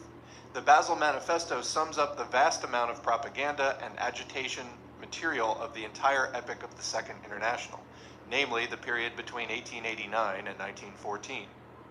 This manifesto summarizes, without any exaggeration, millions upon millions of leaflets, press articles, books, and speeches by socialists of all lands. To declare this manifesto erroneous means declaring the entire Second International erroneous, the work done in decades and decades by all social democratic parties. To brush aside the Basel Manifesto means brushing aside the entire history of socialism. The Basel Manifesto says nothing unusual or out of the ordinary. It provides only and exclusively that which enabled the socialists to lead the masses, recognition of, quote, peaceful work as preparation for a proletarian revolution. The Basel Manifesto repeated what Gesda said at the 1899 Congress, where he ridiculed socialists' ministerialism, manifesting itself in the event of a war for markets, quote, brigandage capitaliste, or capitalist brigandages, or what Kautsky said in 1909 in his pamphlet Der Weg zur Macht, in which he spoke of the end of the, quote, peaceful epoch and the advent of an epoch of wars, revolutions, and the proletariat's struggle for power. The Basel Manifesto incontestably proves the complete betrayal of socialism by those socialists who voted for war credits, joined governments, and recognized the defense of the fatherland in 1914 to 1915. This betrayal is undeniable. It will be denied by hypocrites alone. The only question is, how is it to be explained? It would be unscientific, absurd, and ridiculous to reduce the question to personalities, to refer to Kautsky, Gesda, Plekhanov, and say, even such persons. That would be a wretched subterfuge. Any serious explanation calls, in the first place, for an economic analysis of the significance of present-day politics, then for an analysis of their fundamental ideas, and finally for a study of the historic trends within socialism. What is the economic implication of, quote, defense of the fatherland in the 1914 to 15 war? The answer to this question has been given in the Basel Manifesto. The war is being fought by all the great powers for the purpose of plunder, carving up the world, acquiring markets, and enslaving nations. To the bourgeoisie, it brings higher profits. To a thin crust of the labor bureaucracy and aristocracy, and also to the petty bourgeoisie, the intelligentsia, etc., which, quote, travels with the working class movement, it promises morsels of those profits. The economic basis of social chauvinism, this term being more precise than the term social patriotism, as the latter embellishes the evil, and of opportunism is the same, namely an alliance between an insignificant section at the, quote, top of the labor movement and its, quote, own national bourgeoisie, directed against the masses of the proletariat, an alliance between the servants of the bourgeoisie and the bourgeoisie directed against the class that is exploited by the bourgeoisie. Social chauvinism is a consummated opportunism. Social chauvinism and opportunism are the same in their political essence: class collaboration, repudiation of the proletarian dictatorship, rejection of revolutionary action, obeisance to bourgeois legality, non-confidence in the proletariat, and confidence in the bourgeoisie. The political ideas are identical, and so is the political content of their tactics. Social chauvinism is the direct continuation and consummation of Millerandism, Bernsteinism, and British liberal labor policies, their sum, their total, their highest achievement. Throughout the entire period between 1889 and 1914, two lines in socialism, the opportunist and the revolutionary, are to be seen. Today, there are also two lines in socialism. Let us not follow the method of referring to persons, which is practiced by the bourgeois and opportunist liars, and let us take the trends to be seen in a number of countries. Let us take 10 European countries: Germany, Britain, Russia, Italy, Holland, Sweden, Bulgaria, Switzerland, Belgium, and France. In the first 8 countries, the division into the opportunist and revolutionary trends coincides with the division into social chauvinists and revolutionary internationalists.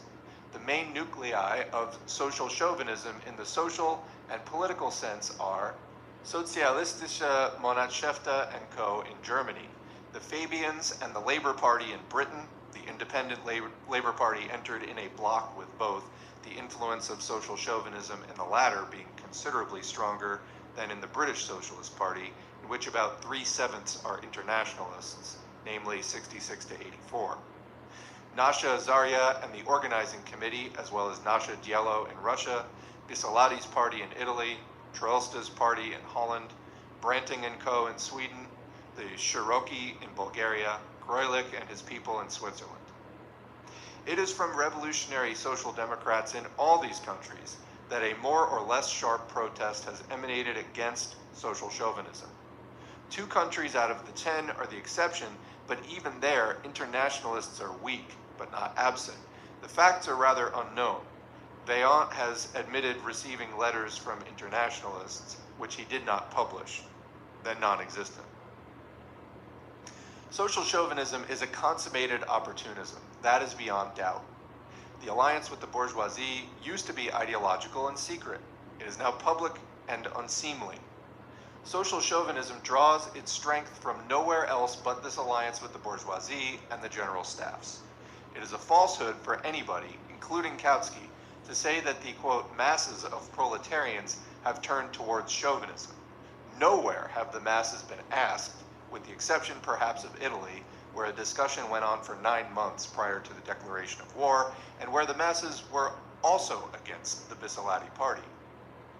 The masses were dumbfounded, panic-stricken, disunited, and crushed by the state of martial law.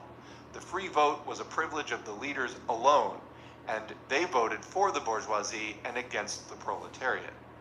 It is ridiculous and monstrous to consider opportunism an inter-party phenomenon. All Marxists in Germany, France, and other countries have always stated and insisted that opportunism is a manifestation of the bourgeoisie's influence over the proletariat, that it is a bourgeois labor policy, an alliance between an insignificant section of near-proletarian elements and the bourgeoisie. Having for decades to mature in conditions of, quote, peaceful capitalism, opportunism was so mature by 1914 to 15 that it proved an open ally of the bourgeoisie. Unity with opportunism means unity between the proletariat and its national bourgeoisie, i.e. submission to the latter, a split in the international revolutionary working class. We do not say that an immediate split with the opportunists in all countries is desirable or even possible at present. We do say that such a split has come to a head, that it has become inevitable, is progressive in nature, and necessary to the revolutionary struggle of the proletariat, and that history, having turned away from, quote, peaceful capitalism towards imperialism, has thereby turned towards such a split. Fate leads the willing, but drags the unwilling. Since the onset of the war, the bourgeoisie of all countries, the belligerents in the first place, have united in lauding socialists who recognize the, quote, defense of the fatherland, i.e. the defense of the bourgeoisie's predatory interests in the imperial war against the proletariat. See how this basic interest of the international bourgeoisie is making its way into the socialist parties, into the working class movement, to find expression there. The example of Germany is particularly instructive in this respect, since the epoch of the Second International saw the growth of the greatest party in that country. But the very same thing is to be seen in other countries, with only minor variations in form, aspect, and outward appearance. In its issue of April 1915, Preußische Jahrbuche, a conservative German journal, published an article by a social democrat, a member of the Social Democratic Party, who concealed his identity behind the pseudonym of Monitor. This opportunist blurted out the truth regarding the substance of the policy pursued by the entire world bourgeoisie towards the working class movement of the 20th century. The latter can neither be brushed aside nor suppressed by brute force, he says. It must be demoralized from within, by buying its top section. It was exactly in this manner that the Anglo-French bourgeoisie has been acting for decades by buying up the trade union leaders, the Millerans, the Briands, and co. It is in this manner that the German bourgeoisie is now acting. The Social Democratic Party's behavior, Monitor says too, and in essence in the name of the bourgeoisie, is, quote, irreproachable in the present war, i.e., it is irreproachably serving the bourgeoisie against the proletariat. The process of the transformation of the Social Democratic Party into a national liberal labor party is proceeding excellently. It would, however, be dangerous to the bourgeoisie, Monitor adds, if the party were to turn to the right. Quote, it must retain the character of a workers' party with socialist ideals. On the day it gives that up, a new party will arise to take up the rejected program, giving it still a more radical formulation, unquote. These words openly express that which the bourgeoisie has always and everywhere done covertly. Quote, radical words are needed for the masses to believe in. The opportunists are prepared to reiterate them hypocritically. Such parties as the Social Democratic parties of the Second International used to be are useful and necessary to the opportunists because they engendered the socialists' defense of the bourgeoisie during the 1914 to 1915 crisis. Exactly the same kind of policy as that of the German Monitor is being pursued by the Fabians and the liberal trade union leaders in Britain and the opportunists and the Jauresists in France. Monitor is an outspoken and cynical opportunist. Then there is another shade, a covert or, quote, honest opportunist. Engels was right when he once said that the, quote, honest opportunists are the most dangerous to the working class movement. Kautsky is an example of such an opportunist. In Die Neue Zeit, number 9 of November 26, 1915, he wrote that the majority of the official party was violating its program. Kautsky himself upheld the policy of the majority for a whole year after the outbreak of the war, justifying the, quote, defense of the fatherland lie. Quote, opposition to the majority is growing, he said. The masses are, quote, in opposition. Kautsky wants to represent the golden mean and to reconcile the, quote, two extremes, which, quote, have nothing in common. Today, 16 months after the outbreak of war, he admits that the masses are revolutionary. Condemning in the same breath revolutionary action, which he calls Abenteuer in den Straßen, or adventurism in the streets. Kautsky wants to, quote, reconcile the revolutionary masses with the opportunist leaders, who have, quote, nothing in common, quote, with them. But on what basis? On the basis of mere words. On the basis of, quote, left-wing words of the, quote, left-wing minority in the Reichstag. Let the minority, like Kautsky, condemn revolutionary action, calling it adventurism, but it must feed the masses with left-wing words. Then there will be peace in the party, unity with the Sudicums, Legions, Davids, and Monitors.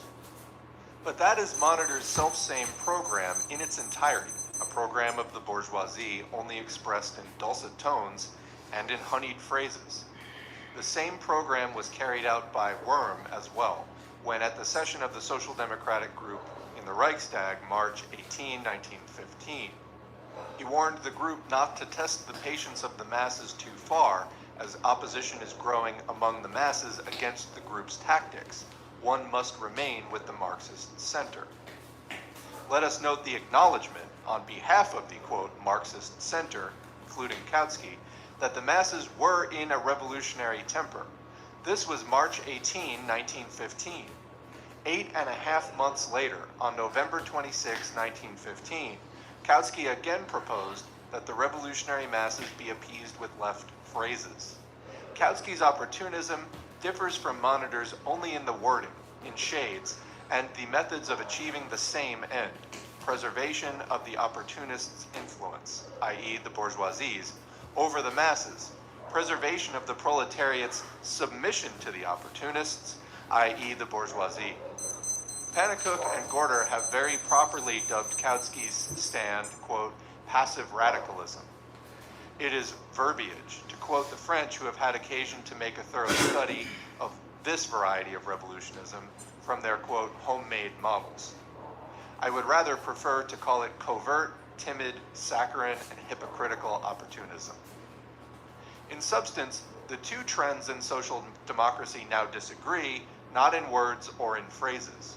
When it comes to the art of blending, quote, defense of the fatherland, i.e. defense of bourgeois plundering, with phrases on socialism, internationalism, freedom for the peoples, etc., Vandervelde, Renadel, Semba, Hindman, Henderson, and Lloyd George are in no wise inferior to Lijian, Sudicum, Kautsky, or Hasse. The actual difference begins with a complete rejection of defense of the fatherland in the present war, and with acceptance of revolutionary action in connection with the war, during and after it. In this question, the only serious and businesslike one, Kautsky is at one with Kolb and Heine. Compare the Fabians in Britain and the Kautskyites in Germany. The former are almost liberals who have never recognized Marxism. Engels wrote of the Fabians on January 18, 1893, quote, a gang of place hunters, shrewd enough to understand the inevitability of the social revolution, but totally unwilling to entrust this gigantic work to the immature proletariat alone. Their fundamental principle is fear of revolution, unquote. And on November 11, 1893, he wrote, quote, haughty bourgeois, benevolently descending to the proletariat to liberate it from above, if only it is willing to understand that such a raw, uneducated mass cannot liberate itself, and can attain nothing without the charity of those clever attorneys, litterateurs, and sentimental females, unquote. How far from these the Kautskyites seem to be in their theory. In practice, however, in their attitude towards the war, they are quite identical. This is convincing proof of how the Marxism of the Kautskyites has withered, turned into a dead letter, a piece of cant. The following instances will reveal the kind of obvious sophisms used by the Kautskyites since the outbreak of war to refute the tactics of revolutionary proletarian action, as unanimously adopted by the socialists in Basel. Kautsky advanced his theory of, quote, ultra-imperialism. By this, he meant the substitution of, quote, joint exploitation of the world by internationally united finance capital for the struggle of capital of some nations against that of other countries, unquote. At the same time, Kautsky himself added, quote, can such a new phase of capitalism be at all achieved? Sufficient premises are still lacking to enable us to answer this question, unquote. On the ground that a new phase is, quote, conceivable, though he himself lacks the courage even to declare it, quote, achievable, he now rejects the revolutionary tasks of the proletariat at a time when the phase of crisis and war has obviously arrived. Revolutionary action is rejected by the selfsame leader of the Second International who, in 1909, wrote a book entitled Der Weg zur Macht. Translated into almost all the principal European languages, the book revealed the connection between the impending war and the revolution and proved that, quote, revolution cannot be premature. In 1909, Kautsky proved that the epoch of, quote, peaceful capitalism had passed, and that the epoch of wars and revolutions was at hand. In 1912, the Basel Manifesto made this view the basis of the entire tactic of the world socialist parties. In 1914, war came, followed by the, quote, economic and political crisis foreseen at Stuttgart and Basel. At this juncture, Kautsky invented theoretical, quote, subterfuges to be used against revolutionary tactics. Axelrod has advanced the same ideas, only clothed in a phraseology a little more to the, quote, left. He writes in Free Switzerland, and it is his desire to exert an influence on Russian revolutionary workers. In his pamphlet, Die Krise und die Aufgaben der internationalen Sozialdemokratie, Zurich, 1915, we find a discovery that is so pleasing to the opportunists and the bourgeois of the whole world, namely that, quote, the problem of internationalizing the labor movement is not identical with the question of revolutionizing the forms and methods of our struggle, and that, quote, the gist of the problem of internationalizing the proletarian movement for freedom lies in the future development and internationalization of everyday practices, for instance, labor protection and insurance legislation must become the object of workers' international action and organizations, unquote.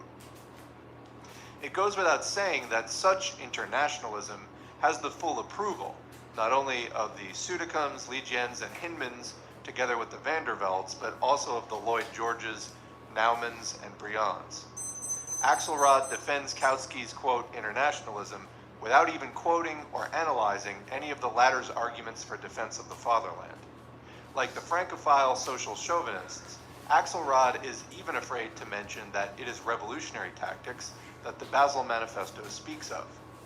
Against the future, the uncertain and unknown future, Axelrod is prepared to advance the most left-wing and blatantly revolutionary phrases, such as saying that the future international will meet the governments in the case of a war danger, quote, with the release of a revolutionary storm, the inauguration of the socialist revolution, unquote. And then he fulminates against the utopian Bakunin, quite in the spirit of Kolb, Heine, Sudicum, and Legion. The example of Russia exposes Axelrod most strikingly. 4 years elapsed between 1901 and 1905, and nobody could guarantee in 1901 that the revolution in Russia, the first revolution against absolutism, would take place 4 years later. Prior to the social revolution, Europe is in exactly the same situation. Nobody can tell whether the first revolution of this kind will come about in 4 years. That a revolutionary situation, however, actually exists is a fact that was predicted in 1912 and became a reality in 1914. The 1914 demonstrations of workers and starving citizens in Russia and Germany also undoubtedly, quote, proclaims the approaching decisive battles. It is the bounden duty of socialists to support and develop such demonstrations and every kind of, quote, revolutionary mass action, economic and political strikes, unrest among the troops, right up to insurrection and civil war. Furnish them with clear slogans, create an underground organization and publish underground literature, without which the masses cannot be called upon to rise up in revolution. Help them get a clear understanding of the revolution and organize for it. It is in this way that the Social Democrats acted in Russia in 1901, on the eve of the bourgeois revolution which began in 1905, but has not ended even in 1915. In the very same way, the Social Democrats are obliged to act in Europe in 1914-1915, quote, on the eve of the Socialist Revolution. Revolutions are never born ready-made. They do not spring out of Jupiter's head. They do not kindle at once. They are always preceded by a process of unrest, crises, movements, revolts, and beginnings of revolution. The latter not always developing to the very end, if, for instance, the revolutionary class is not strong enough. Axelrod invents pretexts so as to distract Social Democrats from their duty of helping develop the revolutionary movements burgeoning within the existing revolutionary situation. Axelrod defends the tactics of David and the Fabians while masking his own opportunism with left-wing phrases. Quote, "It would be madness to wish to turn the world war into a civil war," writes David, leader of the opportunists, in objecting to the manifesto of the Central Committee of our party, the Russian Social Democratic Labor Party, which was published on November 1st, 1914. The manifesto advanced the Civil War slogan, adding, quote, "However difficult such a transformation may seem at any given moment, socialists will never relinquish systematic, persistent, and undeviating preparatory work in this direction once war has become a fact," unquote. It is noteworthy that a month before David's book appeared, May 1st, 1915, our party published resolutions on the war which advocate systematic, quote, "steps towards turning the present imperialist war into a civil war," unquote. These steps being defined in the following way. 1. Refusal to vote for war credits, etc. 2. Rejection of Bergfrieden, or a class peace. 3. Formation of an underground organization. 4. Support for fraternization by the men in the trenches. 5. Support for every kind of revolutionary mass action by the proletariat in general. Oh, brave David! In 1912, he did not think it, quote, madness to refer to the example of the Paris Commune. In 1914, however, he was echoing the bourgeois outcry of, quote, madness. Plekhanov, a typical representative of the social chauvinists of the Quadruple Entente, has given an appraisal of revolutionary tactics, which is fully in accord with David's. He has called the idea on, to wit, the eve of the social revolution, from which a period of 4 years or more may elapse before the decisive battles.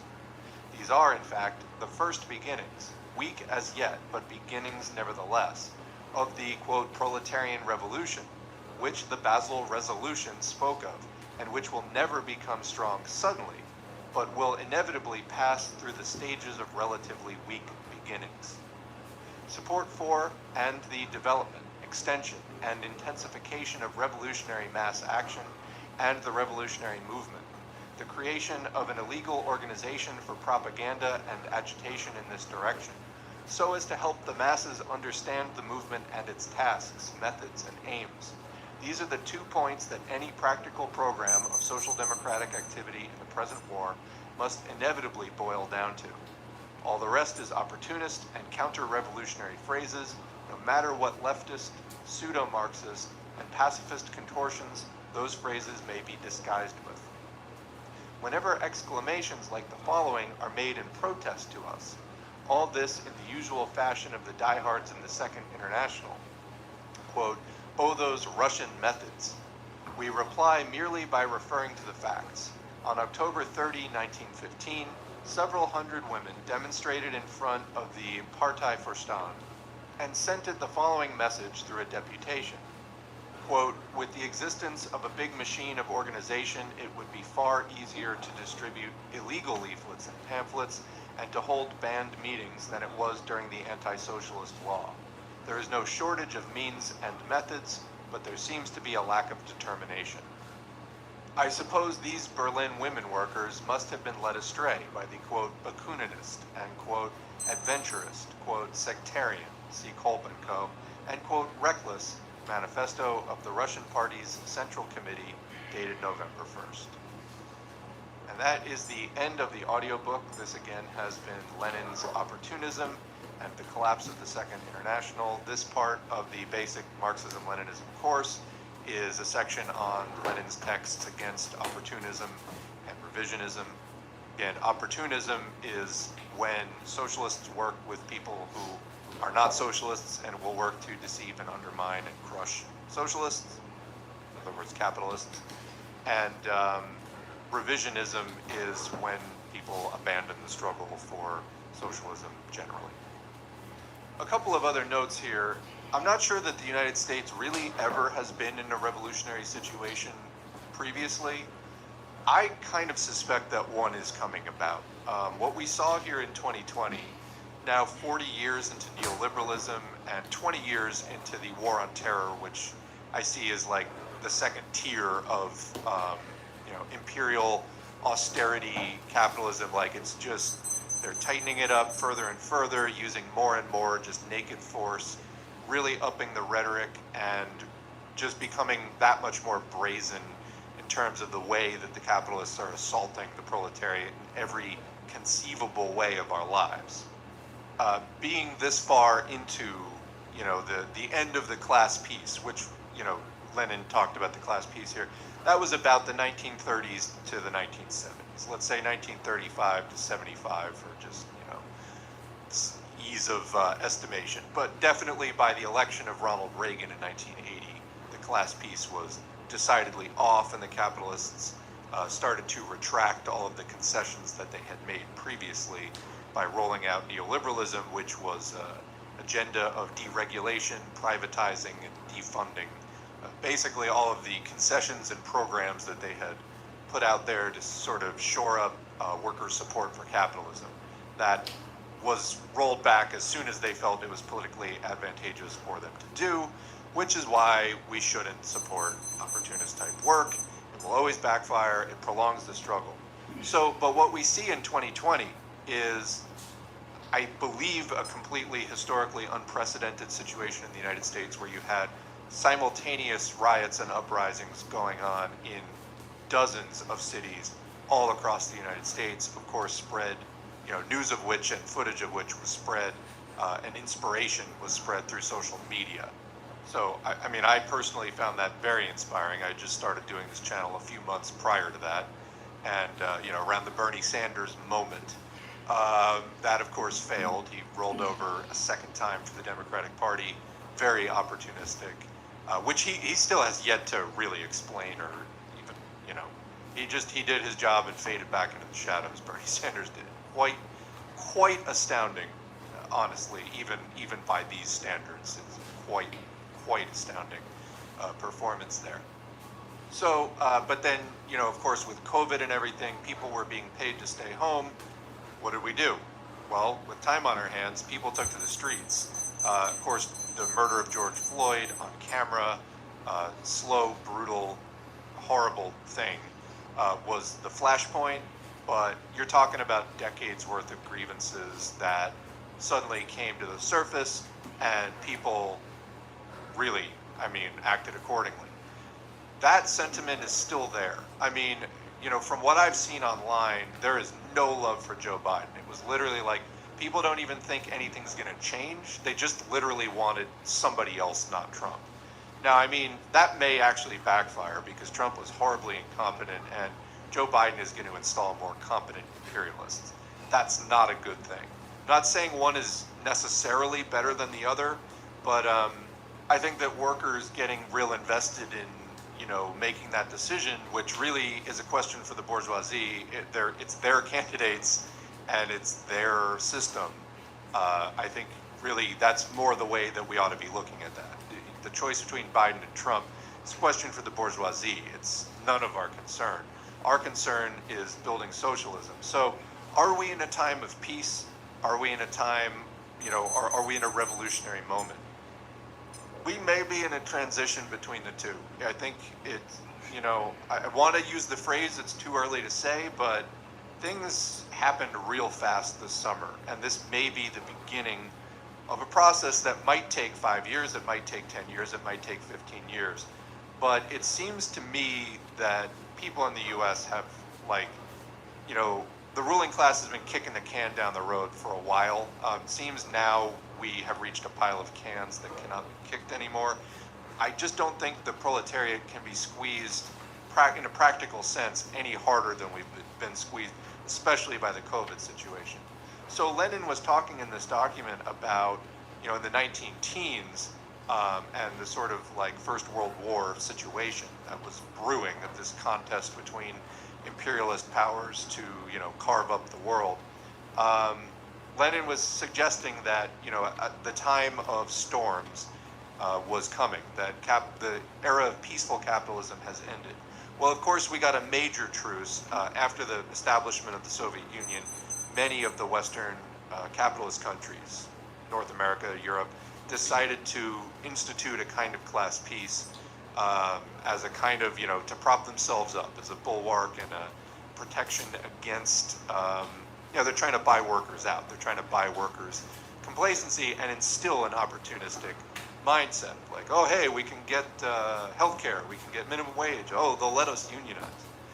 Well, the bourgeoisie is doing that because it's useful to them. They don't want socialism. So, as I said in one of my other videos, you're faced, if you really break it down, with two options. Option A, leave the people who are currently in power, leave them in power. These are people who have a long history of systematic violence against you, the working class, and then particular, races and ethnicities and genders within that in different ways and to different extents. And so you can leave them in power and just try to get a few concessions, which probably they'll retract as soon as it is politically feasible for them to do. Or option B, we remove them from power and then we take over and we change the entire system so that there is no more bourgeoisie anymore. People can't get that kind of advantage over each other. Obviously, option B is the more desirable. Now, we can talk about the attainability and the different ways to do that. That's one of the things that this channel is about. But, step one, getting away from opportunism, getting away from the idea of working within the Democratic Party. That is never going to happen. If you're registered as a Democrat, unregister now. register as green or something else, but definitely get out of the obviously not a Republican either. Get out of the bourgeois parties. If you're going to register for a party at all, register for green. It will be one more sign of discontent and a sign of strength in numbers. Ultimately, though, elections are not. Maybe a little bit on the local level, could be some help to people, but elections are not how this thing largely is going to be fought. It's going to be mass direct action of the kind that we saw this summer and expanding on what happened this summer. That hopefully was just the beginning of a process that we as socialists definitely need to help lead the way on. Those of us who have more class consciousness, have studied the system, know the facts on the ways that the bourgeoisie is screwing us. We need to help, educate people. If you think you've got it in you, start a channel, distribute literature, join a party, help the party work, etc. Because there's massive unrest coming. We may be leaving the time of peaceful capitalism as the COVID crisis and other crises deepen. I personally believe there's going to be another 2008, but much, much, much worse. And that this is just sort of the tip of the iceberg, what we're experiencing now. And with that, I'm going to leave it there for this video. Thanks to the current patrons whose names are on the screen. These are the November 2020 patrons. If you'd like to become a patron for December 2020 or whenever you're watching this, you can go to patreon.com/socialismforall and support the channel for as little as $2 a month. Also, make sure to like, share, subscribe here on YouTube. Send this video to your Discord groups, Reddit servers, wherever you're online. We are also rebuilding on Facebook. Facebook.com/socialism, the number 4, all. We used to be socialism, FOR, all.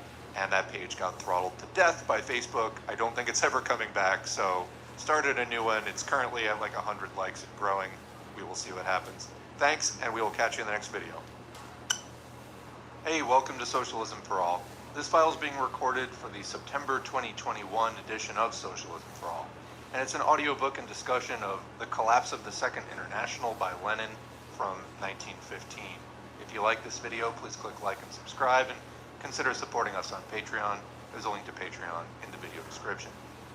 So this text is the 11th in the basic Marxism-Leninism study guide that we are doing here on the channel, the curriculum for which comes from the MAI, or Movimiento Antiimperialista, anti-imperialism movement. I'll put a link to that playlist of videos in the video description. So, this was written in the second half of May and the first half of June 1915. This is, of course, about 2 years before the 1917 October Revolution, in which the communists took power in Russia.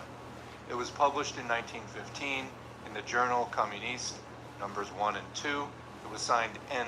Lenin, published according to the text in that journal. The source is Lenin Collected Works, Progress Publishers, 1974, Moscow, Volume 21. Thanks, as usual, to the Marxists Internet Archive at Marxists.org. Please go check them out. MIA hosts thousands of free Marxist texts. Please go make use of this excellent resource. So, let's get into the audiobook. The collapse of the International is sometimes taken to mean simply the formal aspect of the matter, namely, the interruption in international communication between the socialist parties of the belligerent countries, the impossibility of converting either an international conference or the International Socialist Bureau, etc. This is the point of view held by certain socialists in the small neutral countries, probably even by the majority of the official parties in those countries, and also by the opportunists and their defenders. With a frankness that deserves profound gratitude, this position was defended in the Russian press by Mr. V. Kosovsky, number 8 of the Bund's Information Bulletin, whose editors said nothing to indicate that they disagreed with the author. Let us hope that Mr. Kosovsky's defense of nationalism, in which he went so far as to justify the German Social Democrats who voted for war credits, will help many a worker at last to realize the bourgeois nationalist character of the book. We will come back to that one.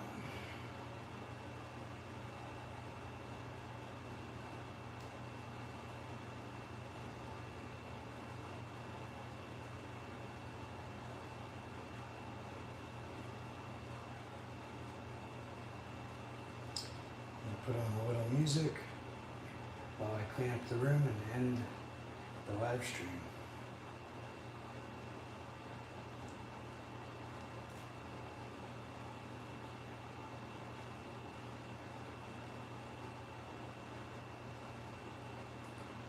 We're ending on the same kind of note that we started on.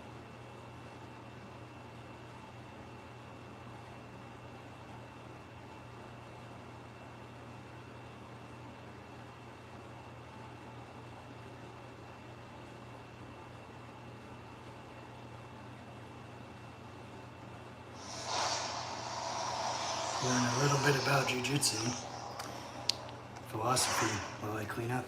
Growth, as it does in organic life forms, comes from small beginnings and builds over time.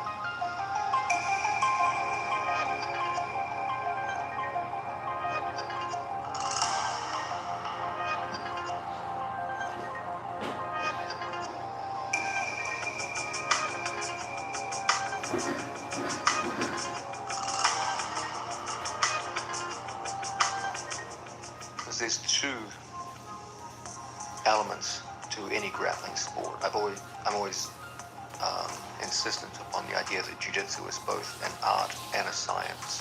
Okay, it has scientific elements insofar as it works according to the laws of physics and lever and fulcrum, etc., etc. But it also has an aesthetic element insofar as you're making choices with technique. You're expressing who you are as a person. You have 10,000 different variations of moves you could use, but you're specifically choosing these. That's an element of choice and self-expression on your part. And insofar as that is true, combat sports are not just a science, but they're also an art. So most combat sports have this sense in which they have the features of both an art and a science. And it's not just about high percentage.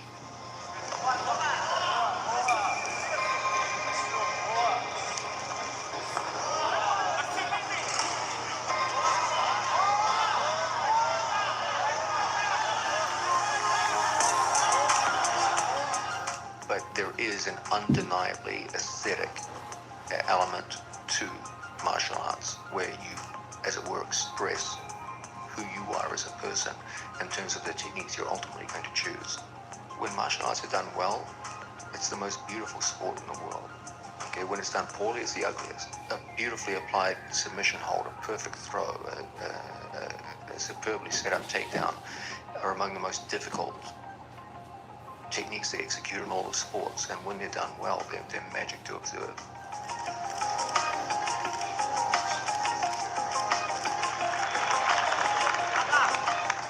Jiu-jitsu is an art and science which looks to use a combination of tactical and mechanical advantage to focus a very high percentage of my strength against a very low percentage of my opponent's strength at a critical point on their body, such that if I were to exert my strength upon that critical point, they could no longer continue to fight.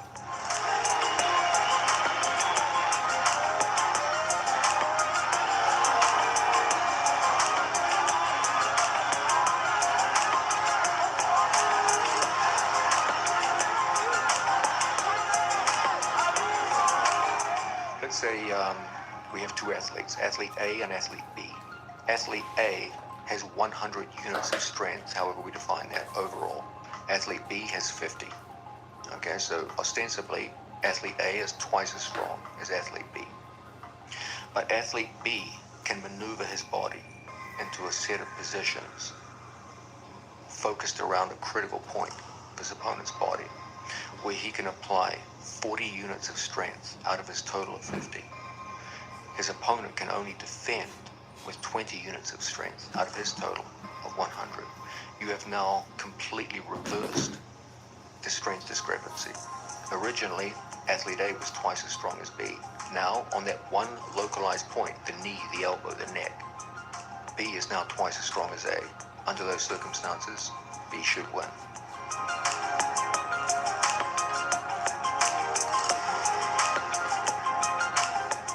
I didn't have to fight your whole body. I just have to fight your left knee. if I can break your left knee, the rest of your body is irrelevant to me. You know, a huge part of jiu-jitsu is understanding the strengths and weaknesses of the human body. There's parts of the human body that are shockingly robust, and there are other parts that are shockingly vulnerable. The major joints, and of course the most vulnerable of all, the unprotected neck.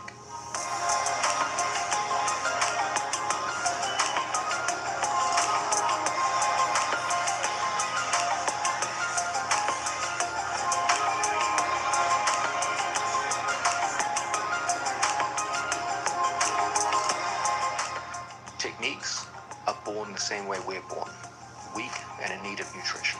And you start with minimal resistance and you make progress over time. When you first go to the gym, do you put 500 pounds on the bench press and try to bench press it? No, you'll be killed. You start off with the bar, you build over time, and then one day, 5 years from now, perhaps you really are lifting 500 pounds. But only a fool would attempt that on their first attempt.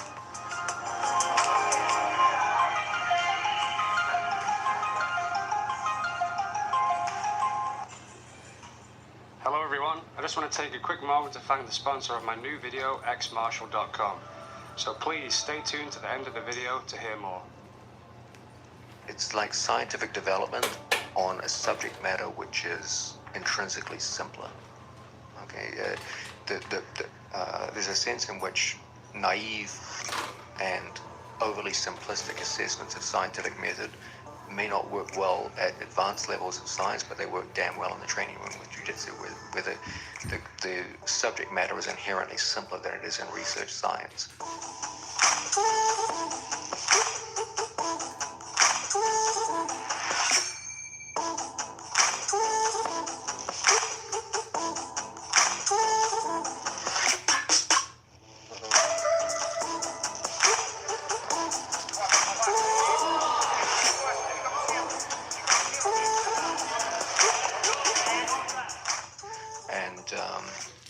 As a result, there'll be a spark. You'll see something like, there's possibilities there. Okay, let's puzzle this out. Let's work with this.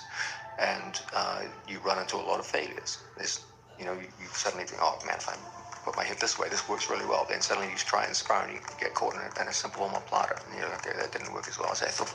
And then you look to rectify things. If things go in promising research directions, you keep them. If not, you discard them.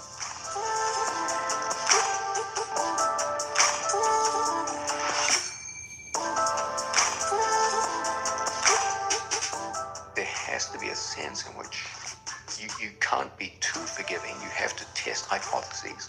But on the other hand, you can't be too ruthless either. You have to look for promise, and my advice is start slow.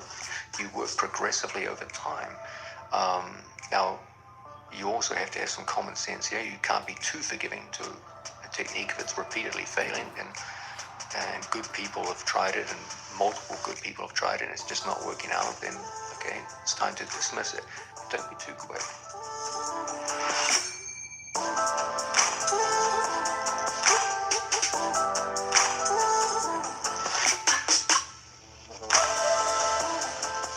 Whenever you get similar skill levels, the chances of defeat get very, very high.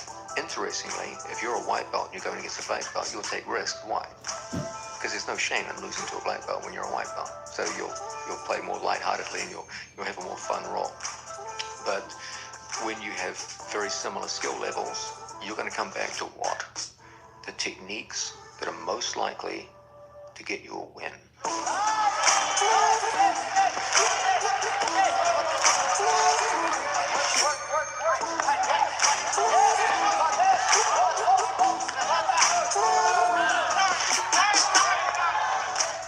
That number of techniques is usually pretty small. And if you're always battling with the same tough opponents every day, where if you make even a single error, it will cost you that match in sparring, and you don't like losing, you're going to stay with a very small set of moves. You might get slightly better at their execution over time, but you as an individual will not grow.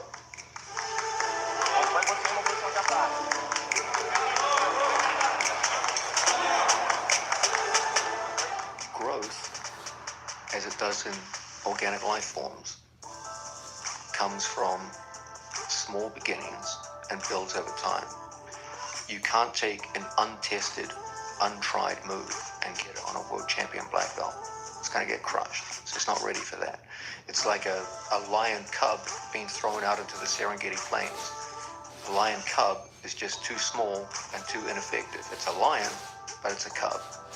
And it's not until it grows to maturity that it can be a lion that can dominate the Serengeti plains.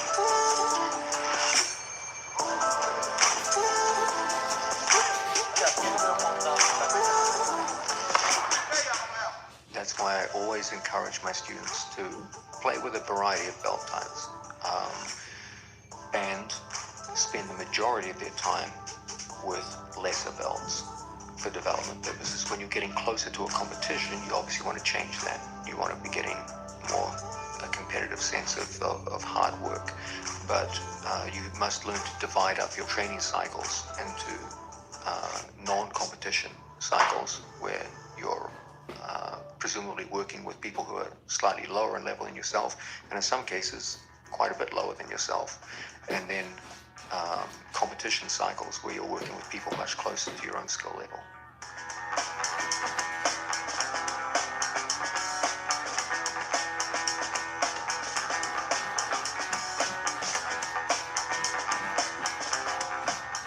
You don't need to win every battle. You only need to win the battles that count. And the battles that count are in the World Championship finals, okay? That's the one that counts. Think about that win, okay? That's the one you're going to be remembered for.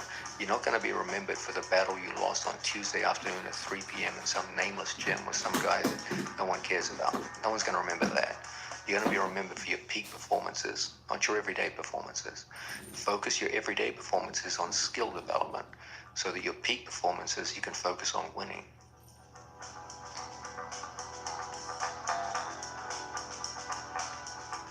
This video is brought to you by X Martial Gear. Please show your support by shopping with them online for all your jiu-jitsu needs and by clicking the link below in the YouTube description. They sell fun, top quality rash guards, shorts and other no-gi training gear for really good prices. So support this channel by visiting the link below or simply go to xmartial.com.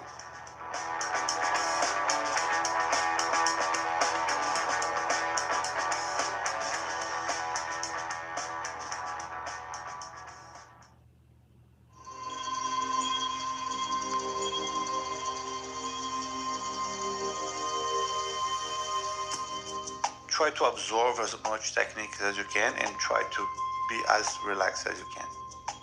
Don't desperately try to fight so hard. Like learn and move slow.